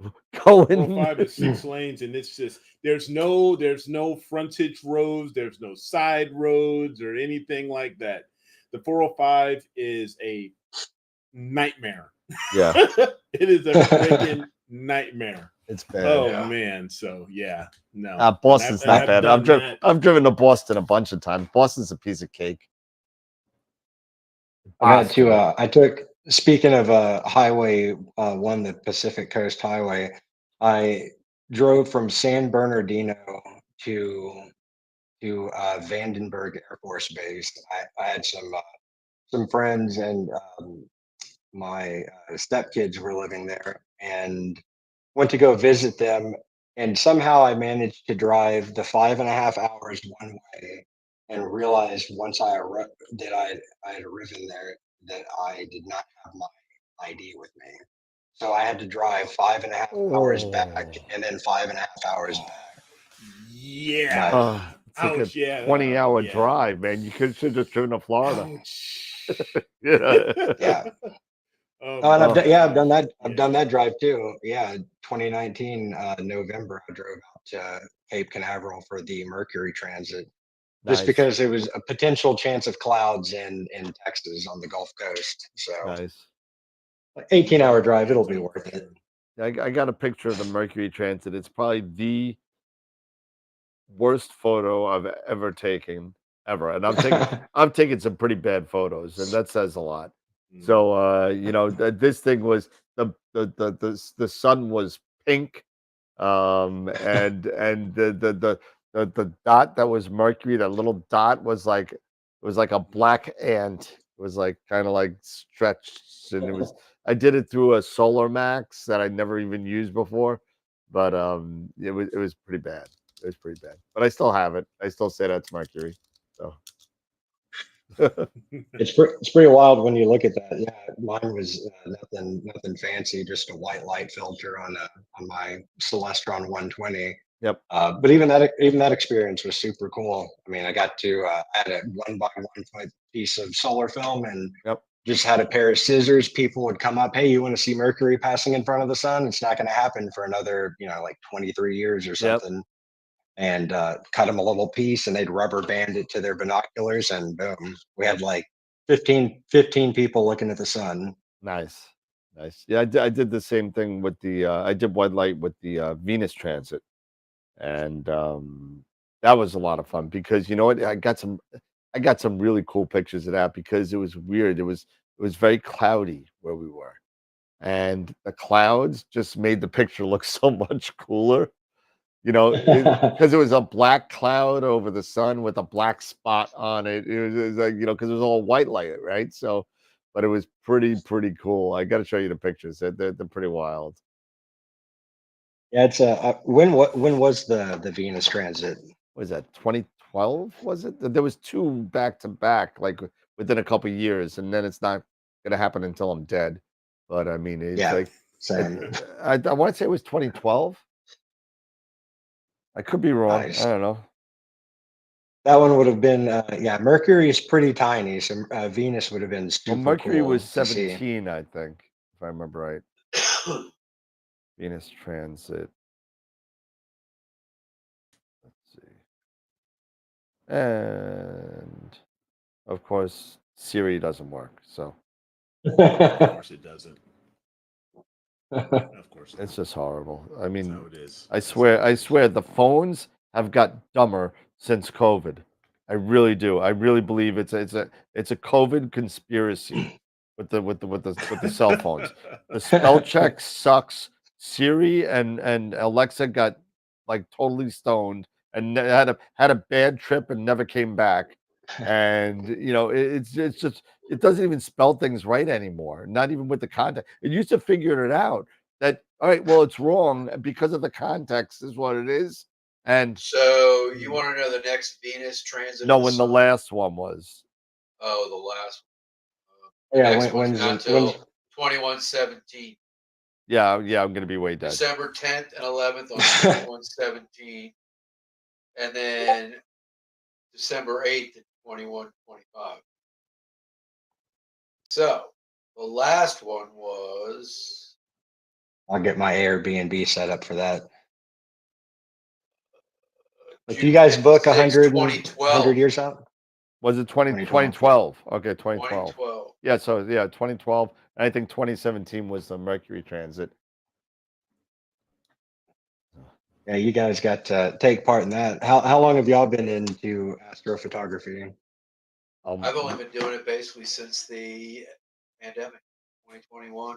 My first shots were with End of film. 2020, like So late 2020, I guess I started.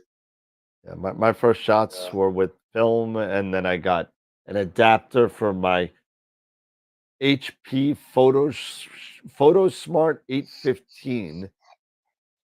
Little dinky point and shoot camera. That didn't work out very well. Then I bought a SAC-7B, which was the first CCD kind of imager that was available for people that can't afford anything. The chip was no kidding. You think a 120 is small? This chip was like if I were to prick my finger and let a drop of blood go on a slide. That's about how big this chip was. And I still don't. I still have some pictures from that. You know, no flats, no darks. It just looks like garbage. And then I slowly moved into the Rebel phase, the Rebel XT phase. And I got Oh, a yeah. digital Rebel. I had 35 millimeter. I used Pentax K1000, an Olympus OM1, and then I moved up to a Minolta Maxim. I did that. All of my film images, I can't find them. Don't even know where they are. Don't know. Wow. You know, they were all in a shoebox, kinda, and the shoebox got lost, and I don't know. But there was before scanning. There was no scanners, so there was none of that. So all those have hit the wind, along with my picture of Dr. McCoy from a Star Trek convention that I was at. I'll never get back. But anyway, Nerd alert. oh yeah, total. And listen, I was the guy that spent $2,000 for a weekend for the Star Trek 50th anniversary in Parsippany, New Jersey. So I mean, it wasn't even a big. But we're mostly all nerds here. But and so yeah, so I moved up to the Rebel XT, and I got some really good images. I bought a LX200 GPS was my first real kind of scope. And then I bought as a guide scope, I bought an Orion 80 ED for a guide scope Nice. for $999. Bought it for $999. 2 months after I bought it, the 100 came out and the 80 drops to $699.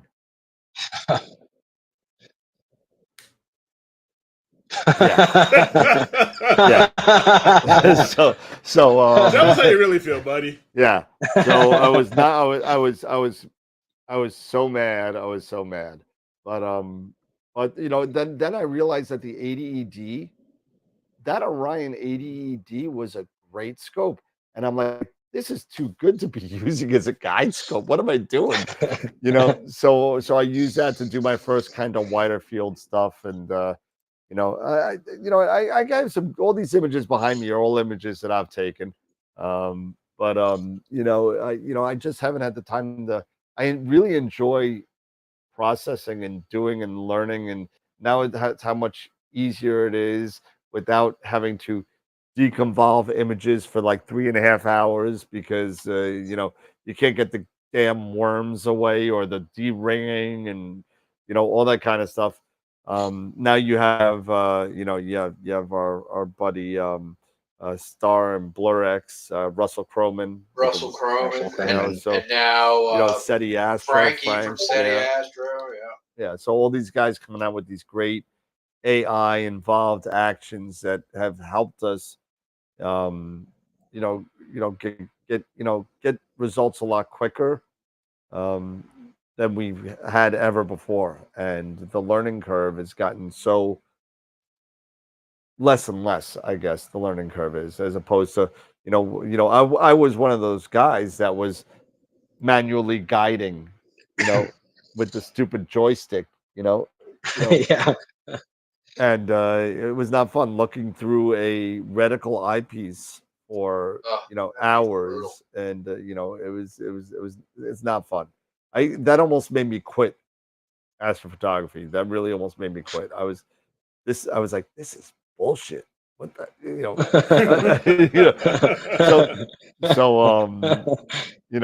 and my pictures suck. So and me sitting outside bending over an eyepiece for hours on end just to make sure that damn star don't move because my polar alignment sucked because it was just so bad. But it's just one of those things that the technology gets better. Stuff like the Pole Master comes out and helps your polar alignment.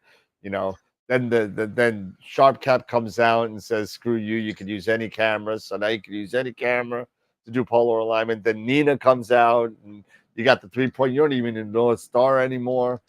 So I mean, these things are getting better and better. And I'm sorry, all you people that are like, sub 30 years old and doing this and getting pictures like Dustin has behind you, and within a year, screw you guys.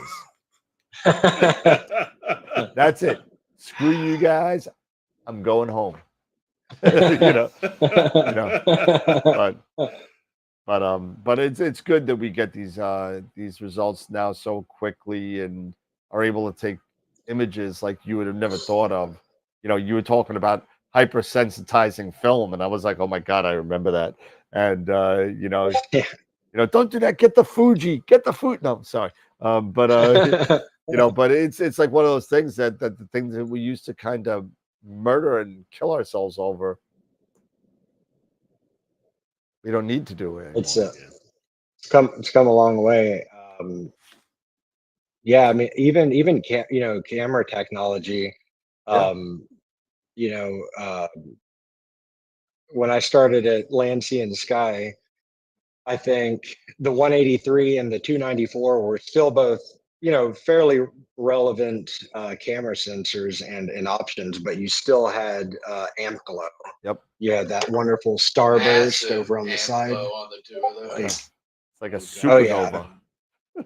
Exactly. It's like wow, this looks like that Japanese, whatever that painting is. Yeah.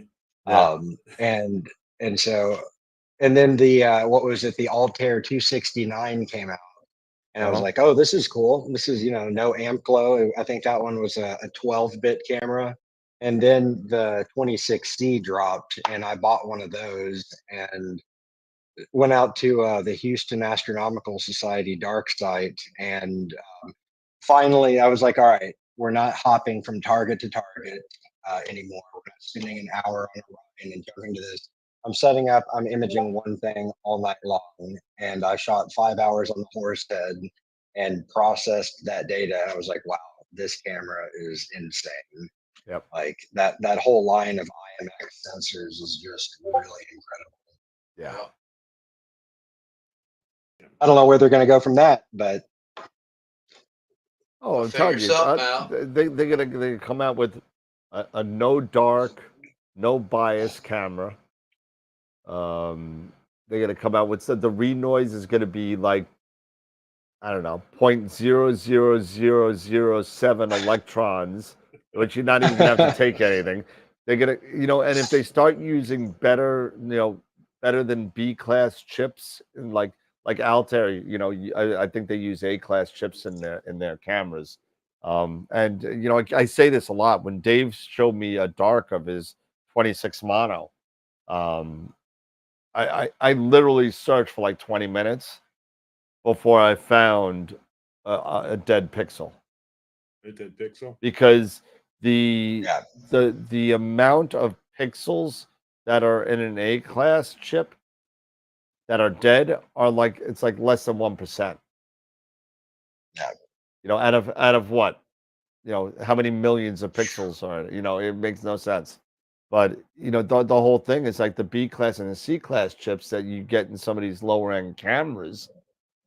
I mean, you zoom in once, you're like, oh, there's 3. There's 3 Right. because the tolerances are less. That's why you get A-class, B-class, and C-class chips, because it's about the performance of that chip. And how Right. much of a variation between defective pixels, Yeah. are allowed in these chips.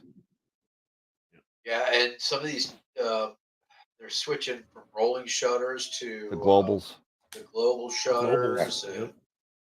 if you go, these cameras coming out, the new ones are 16-bit. Next thing's going to be 24-bit cameras, and it's technology will make them better every year. They're going to get their figure Every year. something.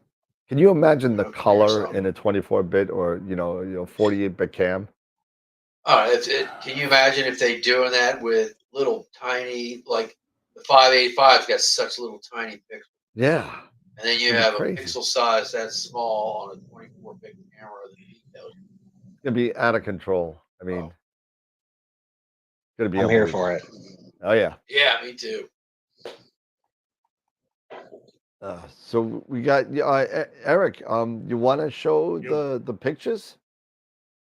Yeah. Just give me a second. Yeah, Let me yeah. queue Why don't them we up take a look and see what kind of pictures we got for image of the week? Because I believe voting is open. I believe voting is open. Yeah, voting is open. So I everybody voted go vote. earlier. Totally open. Vote for your picture of the When week, do- and don't forget to vote for picture novice picture, which is underneath that. Yep. Yeah. So don't forget, because we do have quite a few still. They vote for the experience bracket, but they forget to scroll down again and go back and do the novice. So you got to do it twice, guys. So don't forget that. But yeah, let me go Yeah, you ahead. go to and bring up my- www.astroworldweb.com, and then you can go to contests, image of the week. There you go. Yep. And here it is. So Yeah. Let me yep, make. Woot, woot. AstroWorld Web. What's that? Yeah. I said woot woot. Oh. Yep. Oh yeah, they're So like yep, put novice on top. They said. Put novice on. Okay, maybe that. And then we Yeah. won't get any votes for the other one. They were giving any votes to the other one. Yeah. So again, congrats to Kevin, Wow. who won our image of the week for February for the Boogeyman for I love that the picture. He's last like for February floating in 28th. there. It's awesome. Yeah. That is a killer shot. So it is Really a well great, done. great image. Yeah. So all right. So our first images of the week entrance for March, our first one on the experience bracket is from Dr. Greg Meyer. We have M97 and M108, the Owl Nebula in the Surfboard Galaxy that he took with his Esprit 120. And then we have the Foxfur in a new light. This was done in the Hubble palette by Chris Fierksen with his Edge 8. Nice. I saw that one on the Discord server. Yeah. Yeah. And our last experience shot is the Rosette Nebula. And this one was done by That's the this is a skull. two-pane That's the mosaic. skull version. The skull version. Yeah. Yes. Yeah, Yes. you 'Cause can see the can't skull. unsee the skull. You can't unsee it. That's the rotation of the skull. Yeah. Yeah. So, and this was done by Robert Fitzhenry. with his Nice. Takahashi TOA 130. There you go. Nice. There you go. All right. And for our novice, we have first entrant was The Running Man by Paul Burkhart. Nice. And then we had another Rosette Nebula entry. This one was done by Tori Gadwa. And Nice. he took that with his ED102. And last but not least, we have Thor's helmet taken by Brian Vinci with his RC8. So again, don't forget to vote. Once you vote here for the first one, it's going to take you, and you click on that's your final answer. It's going to take you back to the top. We know it's kind of weird. Take it back to the top, but then you got to scroll back down here to the novice bracket and do it again and choose your novice entrant. Because so far we only have 9 votes for novice compared to what 20 votes for the experience bracket. So hey, don't stop. You know, you're only halfway done, guys, when you vote for the experience bracket. So yeah, but all 6 shots, fantastic. Yeah. And very, very cool. So yeah, thank you. And go back here. All right. Sweet. Good stuff. Good You stuff. guys have any projects that you're personally working on? Moving. Yeah, so I'm I moving. just did the little pinwheel in Ursa Major. I pretty much have all that done. And I've got on the Carbon Star, I was doing the Flaming Star Nebula. So I've got a lot of data on that. So, but I couldn't calibrate because I didn't have dark device. But I will after I'm taking it. So, and then I started because that was setting probably around 11:30 or midnight. So I would then hopped over with that to M51. Started doing it. So I'll get more on M51 and everything. So nice. Yeah, for me, I just wrapped up capturing all the data, collecting all the data for this is going to be my first mosaic. It's going to be a 4-pane mosaic of Orion's belt and the Bernard's loop. So right, just like that one you have there behind you. So that I took with my Rokinon 135 and my 533 mono. So I did HA luminance and RGB on that. So I kept even for and I had it set at f2. So I kept for the luminance, I was overexposing, even with me doing it at 1 minute. I mean, the stars, the core was getting blown out, you know, and on attack was just crazy overexposed. So I had to cut it down by half. And this is one of those key things when you really got, you know, when we talk about novice or just imaging in general, you got to watch that histogram because that histogram, even at 1 minute, it was instead of the edge, it was like already to a quarter. Oh wow, that's to the right. So even at 1 minute, so that 30 seconds, it brought me back down to pretty close to the edge of the left of the histogram. So I was like, okay, now we're good. So this will be my first mosaic that I'm ever going to try. So I'm looking forward to the challenge and figuring it all out. Yeah, that's something that I haven't, except for that little mosaic I shot with the Rasa 8 on Orion, which I stitched together in Photoshop by just dropping the opacity, overlining stars, and then came the painstaking process of getting everything's brightness to even up. Wasn't a fantastic image, but it was still something cool. But yeah, it's definitely something I would like to undertake. I've shot the Orion Nebula, so I think I got M42 and M43, and a little bit of the Running Nebula at f7 with the C11.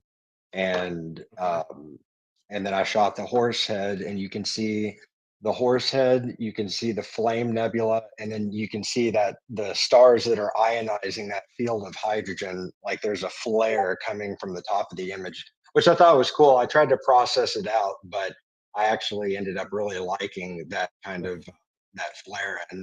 And so I was like, it would only take me 48 panels to stitch together Orion and the horse head. So maybe, Maybe. maybe we'll try that one day when we're definitely ready to just go to the loony bin. Nice. Yeah. That's funny. So you're working on nothing but moving right now, huh, Dan? Oh, well, see, I got so I can't even show you what I got going on. I mean, it's you think I'm joking. It's a mess here. It's madness. It's total madness. You know what I'll do? I'll do yourself a favor. You know what I'm saying? Give me a second here. I'll show you what I'm dealing with in 2 seconds. All right, here we go. I think one of my favorite videos I've ever seen on YouTube was Dan talking about the Queen's traffic. Yeah. Oh, that is not for the faint of heart, that one. That was great. If you don't like cursing, do not watch it. Let's see. You want to get a real taste of New York? This is what you watch. Yeah. Oh, you'll get it. You will definitely get it.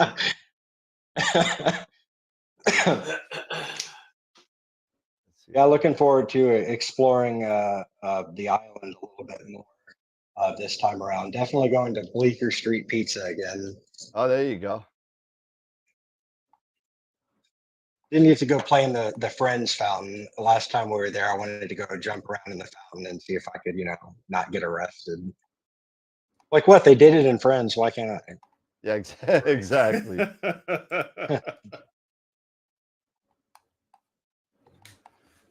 This is gonna stop me for a second. Give me a second. And Is that your shot behind you, Eric? Yeah, his dark shark. Yeah, my dark That's shark. killer. Thanks. This was my unicorn. This was the Nice. one that kept me that I fought for. I started imaging in 2018 with initially it started in 2017 with my Nexstar 8SE and with the AutoAS setup, and I got like 10-second or 20-second shots of M97 and M51. And then after that, I was like, babe, I saw Trevor Jones too, and I just got hooked. It's like, yeah. Trevor Jones is to blame for a lot of people. He is. I was like, it's like straight up like it's so, and it's so much like the Matrix. I should have took the blue pill. I should have took the freaking blue pill. Get out. Because I went down. Yes, because I went down that rabbit hole. And then in soon after, because we got the 8SC like in the fall of 2017, and then so 2018, in the spring of 2018, I got an AVX, and I bought a Gran Turismo, a GT71 William Optics, and we were out, and then I got a 183 because I was on astronomy.tools, figuring out the whole compatibility, figuring out. Yep. Like Trevor was showing you, saying, okay, the 183 will work. And I just went nuts. And my first images that I started taking were of M42. And I had no idea, about caliber. I knew about the calibration frames, but I really didn't understand a lot of it. And I took those shots, and then all of a sudden that 183, that amp glow starburst And I'm screaming up and down like, "What? My camera's broken. I got a busted camera." I know I'm on Facebook. I'm screaming my head off. I'm bitching and moaning. I'm like, I spent like $900 on this scope. I just spent another $900 on this AVX, and I bought this camera for like $700. I've spent thousands, and this is what I get. What the? And then we're like, dude, calm down. Did you take your flats? Dark frames. In the flat. What the hell is the flat? and there was that. And so I was like, all right. And my wife was like, she was like, okay, so there's a solution. I was like, yeah, there's a solution. Now I got to go back and I've got to do it all over again because, you know, I can't go back and do flat. So now I've got to scrap all that and I got to start all over again. That's funny. Because that was before, you know, like the Giotto and, you know, flat panels, yeah, you know, and the flat panels. So I'm doing sky flats. Here I am in December, freezing my ass off in Illinois, telescope, trying to get. I'm getting up like at 5 o'clock. It was probably about 5 or 6 o'clock in the morning because it's winter, and I'm waiting for the sun to come up. And, you know, so I'm putting, you know, the t-shirt on and all that stuff. And I'm just freezing out there and getting this all done. And but then it came out. Okay. And then I realized, you know, after all that, I'm happy. Even before then, I'm getting ticked off because then it was the whole bit about polar alignment. And if you've ever tried to polar align an AVX, forget about it because you're on you, especially in the winter. Yep. I mean, I've got snow all on my knees. I'm freezing. I got wet jeans and all. I'm trying to look through this freaking scope. I'm like down here, but I can't see it. You know, which doesn't even come with a polar scope, right? Nope. So I had to buy the polar scope, screw that thing in, and I'm getting on my knees, and I'm not getting any younger, so my back's already bad, and I'm just like down here, and I'm like, this. I don't know if I could keep doing this. And then I saw who was it? Stacey Dalton. She had advertised. She was on her channel. She said she had just gotten the Pole Master. Yep. Oh yeah. And I was like, sold. So I was on High Point the very next day. I'm like, shut up, take my money. Yep. Exactly. That was it. And don't forget to pay the extra $38 for the adapter you needed for that. Oh yeah, I had to get the adapter too. I had to get the adapter and all. So oh yeah. Everybody's reminding me, Eric, take the lens cap off. You guys are never gonna let me live that down. Oh no! last year, Dustin, last year I go with a buddy of mine to Terre Haute, Indiana, to meet up with Tom Peter, who's in our chat here, to get the eclipse, right? So I'm going down there. I've got my 183, and I've got one of like my 533 or one of the other, and then I've also got another setup. I got two setups, right?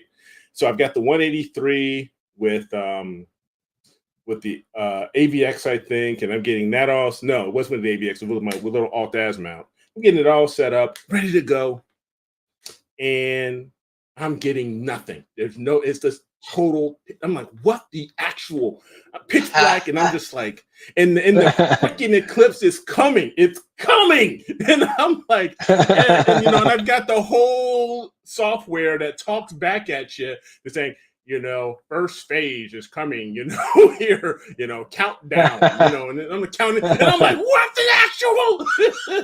And I'm just freaking out. So I'm just like, son of a, screw it, leave it. So I leave the Rokinon setup down there, and I'm like, oh, good. So then I just start using my DSLR and everything else, and everything's going great. So then now I've got the eclipse, everything, I'm happy, but I'm still ticked off of why the heck didn't the other one work?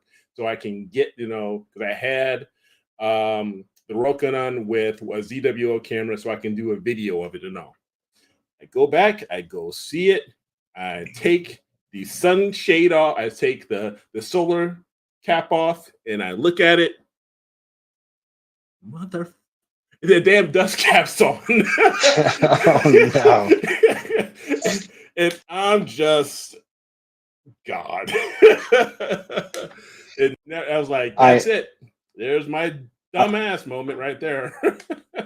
Well, I've got one exactly the same for you. I hadn't done any imaging in like 3 months, and my mom came to visit in Houston, and I'm set up with the 183 mono. I just picked up an Astrodon 5 nanometer HA filter, and I was wanting to shoot the elephant's trunk. Because that same trip that I actually no, so after I took my telescope to California, I went to California the next Christmas, and it was right after I had shot that mosaic, that 12 something panel with the 120, and because I had bought it from OPT, they had reached out just randomly, I think via email, or maybe it was even phone call, just to see.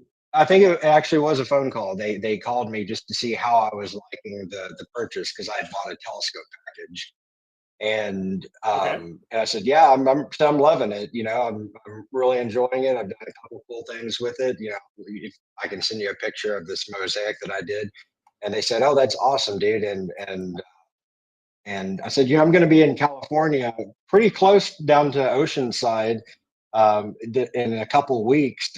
You guys have a storefront or anything? I'd love to come and just say thanks, for the help. They said, no, we just have a warehouse, but you're welcome to come by. So I got to stop by OPT and met Dustin Gibson there, and a lot of the people that were doing the social media marketing. Which I still, man, that Icarus filter, April Fool's video. I know, that was so good. I was like, dude, I was sold. I was looking at my bank account, just like, all right, am I gonna have enough for this filter? I was like, wait a minute, this doesn't pan out. It didn't click to me. Oh yeah, because I don't do holidays. I don't keep track of that stuff really. And I was like, oh, okay, I get it. It was an April Fool's thing. I'm an idiot. But no, I was set up using the 183 and the FSQ85, and my mom's sitting on the back of her truck on her tailgate, and for like 20 or 30 minutes, I'm sitting there like, okay, I'm turning the gain all the way up. I'm hitting the lightning button and sharp cap. Why aren't the stars coming up? What is going on? I just used this thing to test it out, and I'm inventing cuss words at this point. And then I look at the front of the telescope and I'm like, okay, hold please. And then everything was good. Nice. Yeah. I'm right there with you. You're not the only one. Well, I feel a little better now, so we'll share the burden. Things. Yeah, there you go. Well, even Trevor talks about, accidentally leaving his Batnoff mask on for an entire session. Yeah. Oh. Yeah, it happens, man. Things like that happen. That's why I made that stupid "Don't Get Frustrated" video of all the stupid things we do. Exactly. Yeah. You're not the only one. Nope. Well, that was it. Friday we had Kevin Rasso on, and he had Nina getting ready to go in the background. Sure enough, it starts up, and he's like, "Oh God!" And we're like, "What happened?" He's like, "So in Nina, if you do your sequence, a lot of times you'll set it up and do your sequence. The next morning, you just basically save it and then close it, and then so the next night all you do is pull up the save sequence, you load it up. But if you save it after it's already run, it saves it as if it's run everything. So you'll hit start. It doesn't reset, and it'll start it'll center, and as soon as it gets to start taking subframes, Oh, it no. goes right through them, and then it arcs your scope, warms your camera. Oh, And no. it was like, oh, and I've done that I've a done couple that. times. And it took, you know, and the one time it happened to me, it took me a while to figure out why the hell it was happening. Oh yeah, and then you have to go into see what once you realize the check mark. And then all of a And it sudden, you know, shows- you're not looking at it. And You I'm like, see, it's but- already taken. I was like, it didn't yeah, but you're take looking those on the frames. left side. You're looking for something on the left side, right? Saying it's all right, it's fine, it's nothing. Yeah. And you keep on pressing play. It's like trying to open up the refrigerator door and close it to see if the light's still on. Yeah. You know, that's not going to happen. You know, you know. So, you know, It's a good analogy. yeah. So I have my moments. You have your moments. Oh man. So what else we got? It's almost 10 o'clock. Yeah, it's about that time. Yeah. You guys are in the future. It's only almost 9 here. Oh yeah. No, you're in the Yeah. past. Yeah. Tell me what the lottery we're in the numbers are. past. Exactly. You know, Exactly. my father used to do before when I was young, you know, younger. My father did this same shit to me. My dad was a practical joker, and he was always like that. So I'd come home and he loved watching Jeopardy and Wheel of Fortune, and it was back to back all the time at like 7 to 8 in New York, and he'd be watching, and I'd be watching him, and every once in a while, he'd freaking know.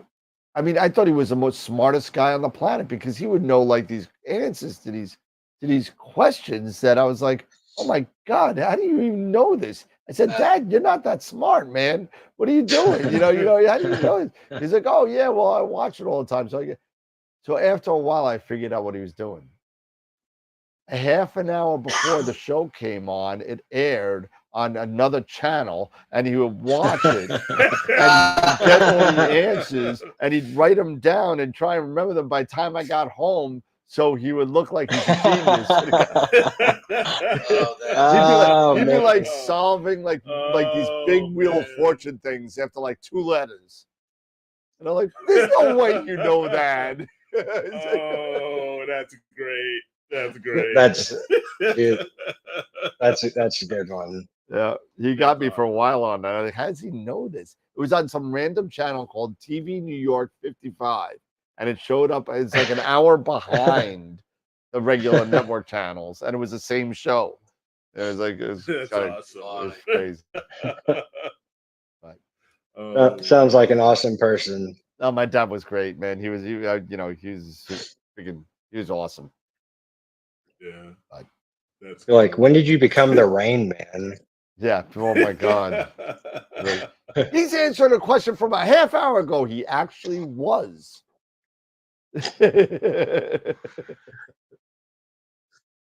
Oh man. But anyway. All right. I digress. Yeah. So it's 9 to 10. 9 to 10. Did the Rangers lose? It's not over yet. 9:30 left. The third, they're winning 2-1. You suck just as bad as us. Sturgeon seems like he's standing on his head. Yeah, I hear you. But You guys y'all do any Milky Way photography? I can't even see the Milky Way from where I am. So I tried it with my cell phone up in Michigan, up in northern Michigan. And I didn't have anything to kind of support it, keep it steady, but you can kind of see it. Yeah, I the last time I actually did any Milky Way was a few years back when I went to New Mexico. Oh, nice. And yeah, and started. We stayed at scored. Airbnb. Game over. No, Nope. Ovechkin scored. Fucking guy. Just Oh, break the record already. 10 away. 884. How many games left? 20? 15, 17, something like that. 17, 10 and 7. He could do it this year. He could do it. I'm He's going gonna- Friday, he's by gonna the way. I go. won't be here Friday. I won't be on Friday. I'm going to the game. Yeah. I won't be here Friday either. I'll be in Canada. Oh, Oh, I talked to Sean. Sean and Wayne were on the chat today. I asked him if one of them wanted to do it. You know, I'll try and make it. So I know Eric's got a guest. You got a guest this Friday. yeah, I do. Yeah, I guess this Friday. Who's I'm your gonna try. guest? I'm gonna try and make it. I'm gonna try and get up there into Sean's. Well, that sounded perfect. Into Sean's bedroom. So, What? It's not getting any better. It's not getting any better. So I can get on his use his computer to get on the show. So, Yeah, okay. Good that was so Lord. bad. Suspect, buddy. Well, you know, Yeah, Forget about it. there's something about what a 10-hour booty call. Is that what that is? No. Good Lord. No. God. I like you, Sean, but you're not my type. Sean's No. pee-pee. Yeah, Sean's Oh, that's PP. killer. Yeah, so Oh, there God. it is. That was New Mexico. Sweet. Yeah, I remember that picture. I remember when you came back with that. Yeah, That's freaking yeah, awesome. that was a lot of fun. That was just a lot of fun, Well- and just to see that amount of stars, just Yeah. blew my mind. It blew my wife's mind away. It was That's just wild. mind blowing to see that many stars out there. So yeah, it was a good trip. That was the. What'd you shoot that with? I shot this with my Canon. It was a 6D and the Yeah. I want to say a 24 millimeter. Yeah, with this Okay. 24 millimeter Nice. lens. Yeah. Yep. So it was definitely a learning experience, that was for sure. But it was worth it. That's when I got the move shoot move Yep. star tracker, which is it's a pretty cool little tracker, you know. And it came with the green laser light. Yep. to try to polar align. I was like, I'm going to blind up so yeah. It was That's it what, was interesting. Move Shoot Move is one of our advertisers now, and I think Tim got one of those that he's been playing around with, and he goes, I don't think this laser is legal for England. Yeah. So Yeah, no, that sucker, you talk about a powerful laser. That thing was insane. it's yeah, one of the I haven't had the chance to do any of the like longer focal length, I guess you'd call it. It's still wide field technically, but I found a way, I think, to connect my 6200 MC to that Altair Astro lens adapter just by switching out the connection ring, and it gives you the M54 thread. And so if I can connect the 6200 to it, then I'll shoot full frame. And I want to pick up one of those Sigma Art 85 millimeters. And because it's flat across the field, what I've seen shot with like the Canon 5D. And I think I looked at it in Nina, and to equal the amount of sky that my Canon 6D and my Rokinon 14 will capture and frame up, I think I need it's like 30 or 40 frames panels. But yeah, if I can manage to pull that off, I think it's going to be like a 3 gigapixel image. Oh wow. And I'll have to build a computer for that. What I have is not going to work. Yeah, no, I hear you, man. That's it. All right. Well, we're almost at 10 o'clock. Yep. Don't forget, everybody, on Friday night, you guys have asked and we are delivering. You guys wanted to talk planetary and get into planetary imaging. I have been able to get a very experienced, 25 years experience doing planetary, Dan Llewellyn, who's out of here in Atlanta. He's done quite a few articles in Sky and Telescope. He does deep sky as well as planetary. he's going to be on tonight, on Friday night, and talking planetary and giving us tips and answering your questions. So I hope to see you all here on Friday and hanging out with us and talking to Dan. Not this Dan, the other Dan. He doesn't talk to me. The Dan that's got some mad skills, got the mad imaging skills. I got skills. Shots fired. I got skills. I just don't, I don't show them. I'm a very private person. No, that's why you just want me. You just want me to process them for you. You got skills, all right. I got. Oh man, I will acquire the images with the best of them. Not a problem.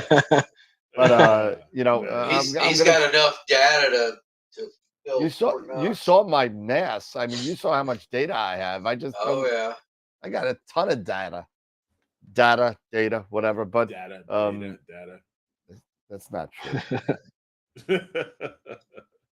I'll definitely be here Friday to check that out. I'm trying to get back into planetary. I just asked this guy to measure absolutely. the outside diameter of his dew shield for the 71F, the ASCAR. He said 2.75 inch. The outside diameter of a dew shield is 2.75 inches. That's kind of like what, the 30 millimeter? No. Of a 71F. 71 millimeter scope. So 2.71, isn't that like 60? Isn't that like 68 or something? The dew shield is not 2 inches. Right. No, dew shield's like it's not 2 inches. Yeah, it's much longer. 8 It's inches. much longer. So Yeah. Oh, the length of it, not the diameter. Yeah, the length. So Dustin, where can they get more? So to recap, Dustin, where can they find Amateur Astronomy magazine? So it's going to be photography magazine, rather. it's gonna be on Facebook. I mean, I have a public profile on there. Just search my name, Dustin Enfinger. I'm Starlight_Painter on Instagram, and then also amateur. It's Amateur Astrophotography Magazine on X.com. And the website should be up and running by Friday, and that's going to be amateurastrophotography.com. Nice. So nice. that's it. Cool.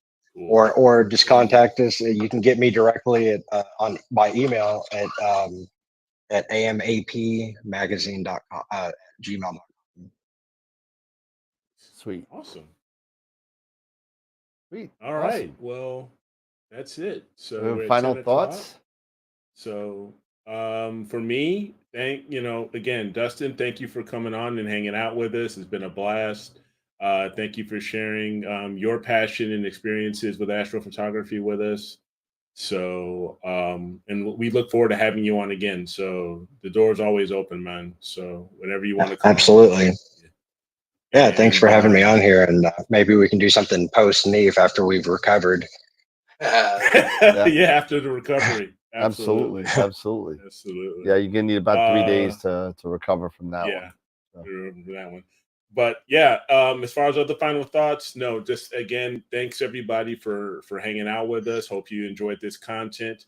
Don't forget to give a thumbs up before you leave, or when you see it on a replay. Don't forget to give us a thumbs up. It really helps out this channel and the show to let us know that you guys are enjoying this, and leave comments too. So those always help. And don't forget to hang out with us on Friday, with Dan Llewellyn, and learning some planetary and getting some tips and tricks and stuff like that. So I'm gonna see if I get Sean to sit in for me for a little bit, so I could make it up there. I hope I make it up there by 8. I'm hoping that. So. Okay, that's the plan. Oh, okay. But we'll see what happens. Customs may have other plans. So. Gotcha. Hopefully they use a rubber glove. Moon River. Yes. And they're very gentle with you. They give you a nice light touch. Like, wait Wait a minute. Why are they? Why is there banjo music playing? Yeah, exactly. What was that? South Park? Cavity search. Exactly. So, yeah. Awesome. Dave, final thoughts? Uh, uh, thanks for hanging out with us, Dennis. I mean, it was cool meeting you. Thanks for all your help you did with me with my camera back in the day, years ago. Look forward to seeing you at NEAF. I'll be up there. It's my first NEAF, so it'll be an adventure Nice. for me. But other than that, I'm interested to see how the magazine comes out and all that. But other than that, that's all I got. Cool. I won't be here Friday. Obviously, I will be rooting on my boys and hoping Ovechkin gets a hat trick Yep. against those pesky Wings. Sending good energy that way. There you go. Yeah, I hope he beats Gretzky. I hated him for years. I still hate him. I'll hate him when he's dead. I hate him when he was alive. I definitely hated him when he was with the Rangers. But let me tell you. But what are you gonna do? But anyway, Dustin, what do you got for us? Final thoughts? I just, really appreciate you guys having me on here. It's, great to talk with you guys. And yeah, I mean, I think everyone's pretty much capped it pretty well. Yep. Awesome. So again, Dustin, great to have you on. Again, just like Eric said, we'll be happy to have you on whenever you want to come on and chill out with us. Absolutely. It's great having you, man. It's good seeing you. Just not being on the phone for hours. Just actually seeing you in the face to face, sorta. But it's good to have you on, and looking forward to seeing more and more out of Amateur Astrophotography magazine, and hit them up, get the information, get the digital magazine from was it Jupu or Jusu or whatever. It's Pablu. Jusu is that vape thing, isn't it? God, let's just get off. That's why I said the air Jusu. because good Lord, I could have said something else. He's already off the rails. I didn't even drink tonight. Jeez. That's even scarier. Yeah, well, hey, excuse. Eric and Dan, Tim sends his love from England. I'll tell him he's got to come back Tim, on for yeah. a reunion show, man. I mean, geez. Absolutely. I don't want to hear about the 5-hour time difference. I don't want to hear it. I don't want to hear it. We have people come on all the time that are in the chat that are over there. If Stacy could do it, you could do it. Exactly. Mr. Cow, we are waiting for you. Stacy and who was it? Katie Hughes. All these people. Yes. If Dylan could do it with a 12-hour time difference, you could do it. Yeah. Who else did it? Who's the? I mean, Simon's come on here and done it from New Zealand. So what's his name? APP. Yes, Evo. Pavel Kagas from Moravian. Absolutely. I mean, come on. Come on. He knows. No excuses. There's no excuses. I don't want to. I don't want to hear that you're sick. I don't want to hear it. You're coming on. I don't want to hear it. Anyway, no, but that's great again. Great having you. Miss you, Tim, if you're in the chat. Good guy. If you don't know him, he's a really good guy. Go get him on Facebook. But that's all I got. Yep, that's it. All right, everybody. Well, have a great night. Again, thank you again, Dustin. Appreciate it. Hopefully, Dave won't be here Friday. Hopefully, I'll jump on in and save Eric from his lonesome non-wingman thing. So I'm gonna try and make it. If not, I'll force Sean to come on and get some place while I finish the last bit of driving. That would be helpful. Yes, we'll do something. We'll get somebody. Maybe Dustin will come on. All good. Dustin won't be the wingman. Hey, I'm up for it. I'm down. Oh, there you go. So there you go. It's going to have a plan. You said you were interested in getting back into planetary. We're going to have a planetary expert. Exactly. There you go. Exactly. So- I just got my Barlow finally, so I'm stepping up to 8,400 millimeters, and Yeah. just need to get a just need to get a planetary camera. Shooting with the 6200 with a 1.25 inch eyepiece is not super practical. No, Yeah, not really. no. Yeah, no. Get a nice 585 or something. Be done with it. You know. But Yeah, 585 wouldn't be too bad. you know, you're gonna crop it anyway. That's nice. You know. Yeah, you gotta have to. Right. So, all right, everybody. All right, guys. Have a great night. We'll see you. Maybe you'll see Eric definitely on Friday with Dan Llewellyn. You'll most likely see me. Hopefully, you know, I could get out, you know, at a decent time. It takes about 8 to 9 hours to get there. So if I leave by when I want to leave, like 9 o'clock, I should have plenty of time to have dinner and get on. There you go. So that's All the right. plan. And then that's it. We'll see everybody on Friday night. All right. So take it easy, everybody. Don't forget to vote. Vote for your Yep. picture. Both of them. Stop being lazy. Both of them. Yeah. Scroll down to the all bottom. the way down. You know, scroll down to the bottom. I Mhm. know it goes back up. I don't know why it does that, but it goes back up to the top. You got to go back down. I never figured out why. But everybody have a great night. Take care. We'll see you Friday night. And remember, as always, to keep imaging, keep educating, and clear skies. We'll see you next time. See you guys. Yeah, later. Peace. Later.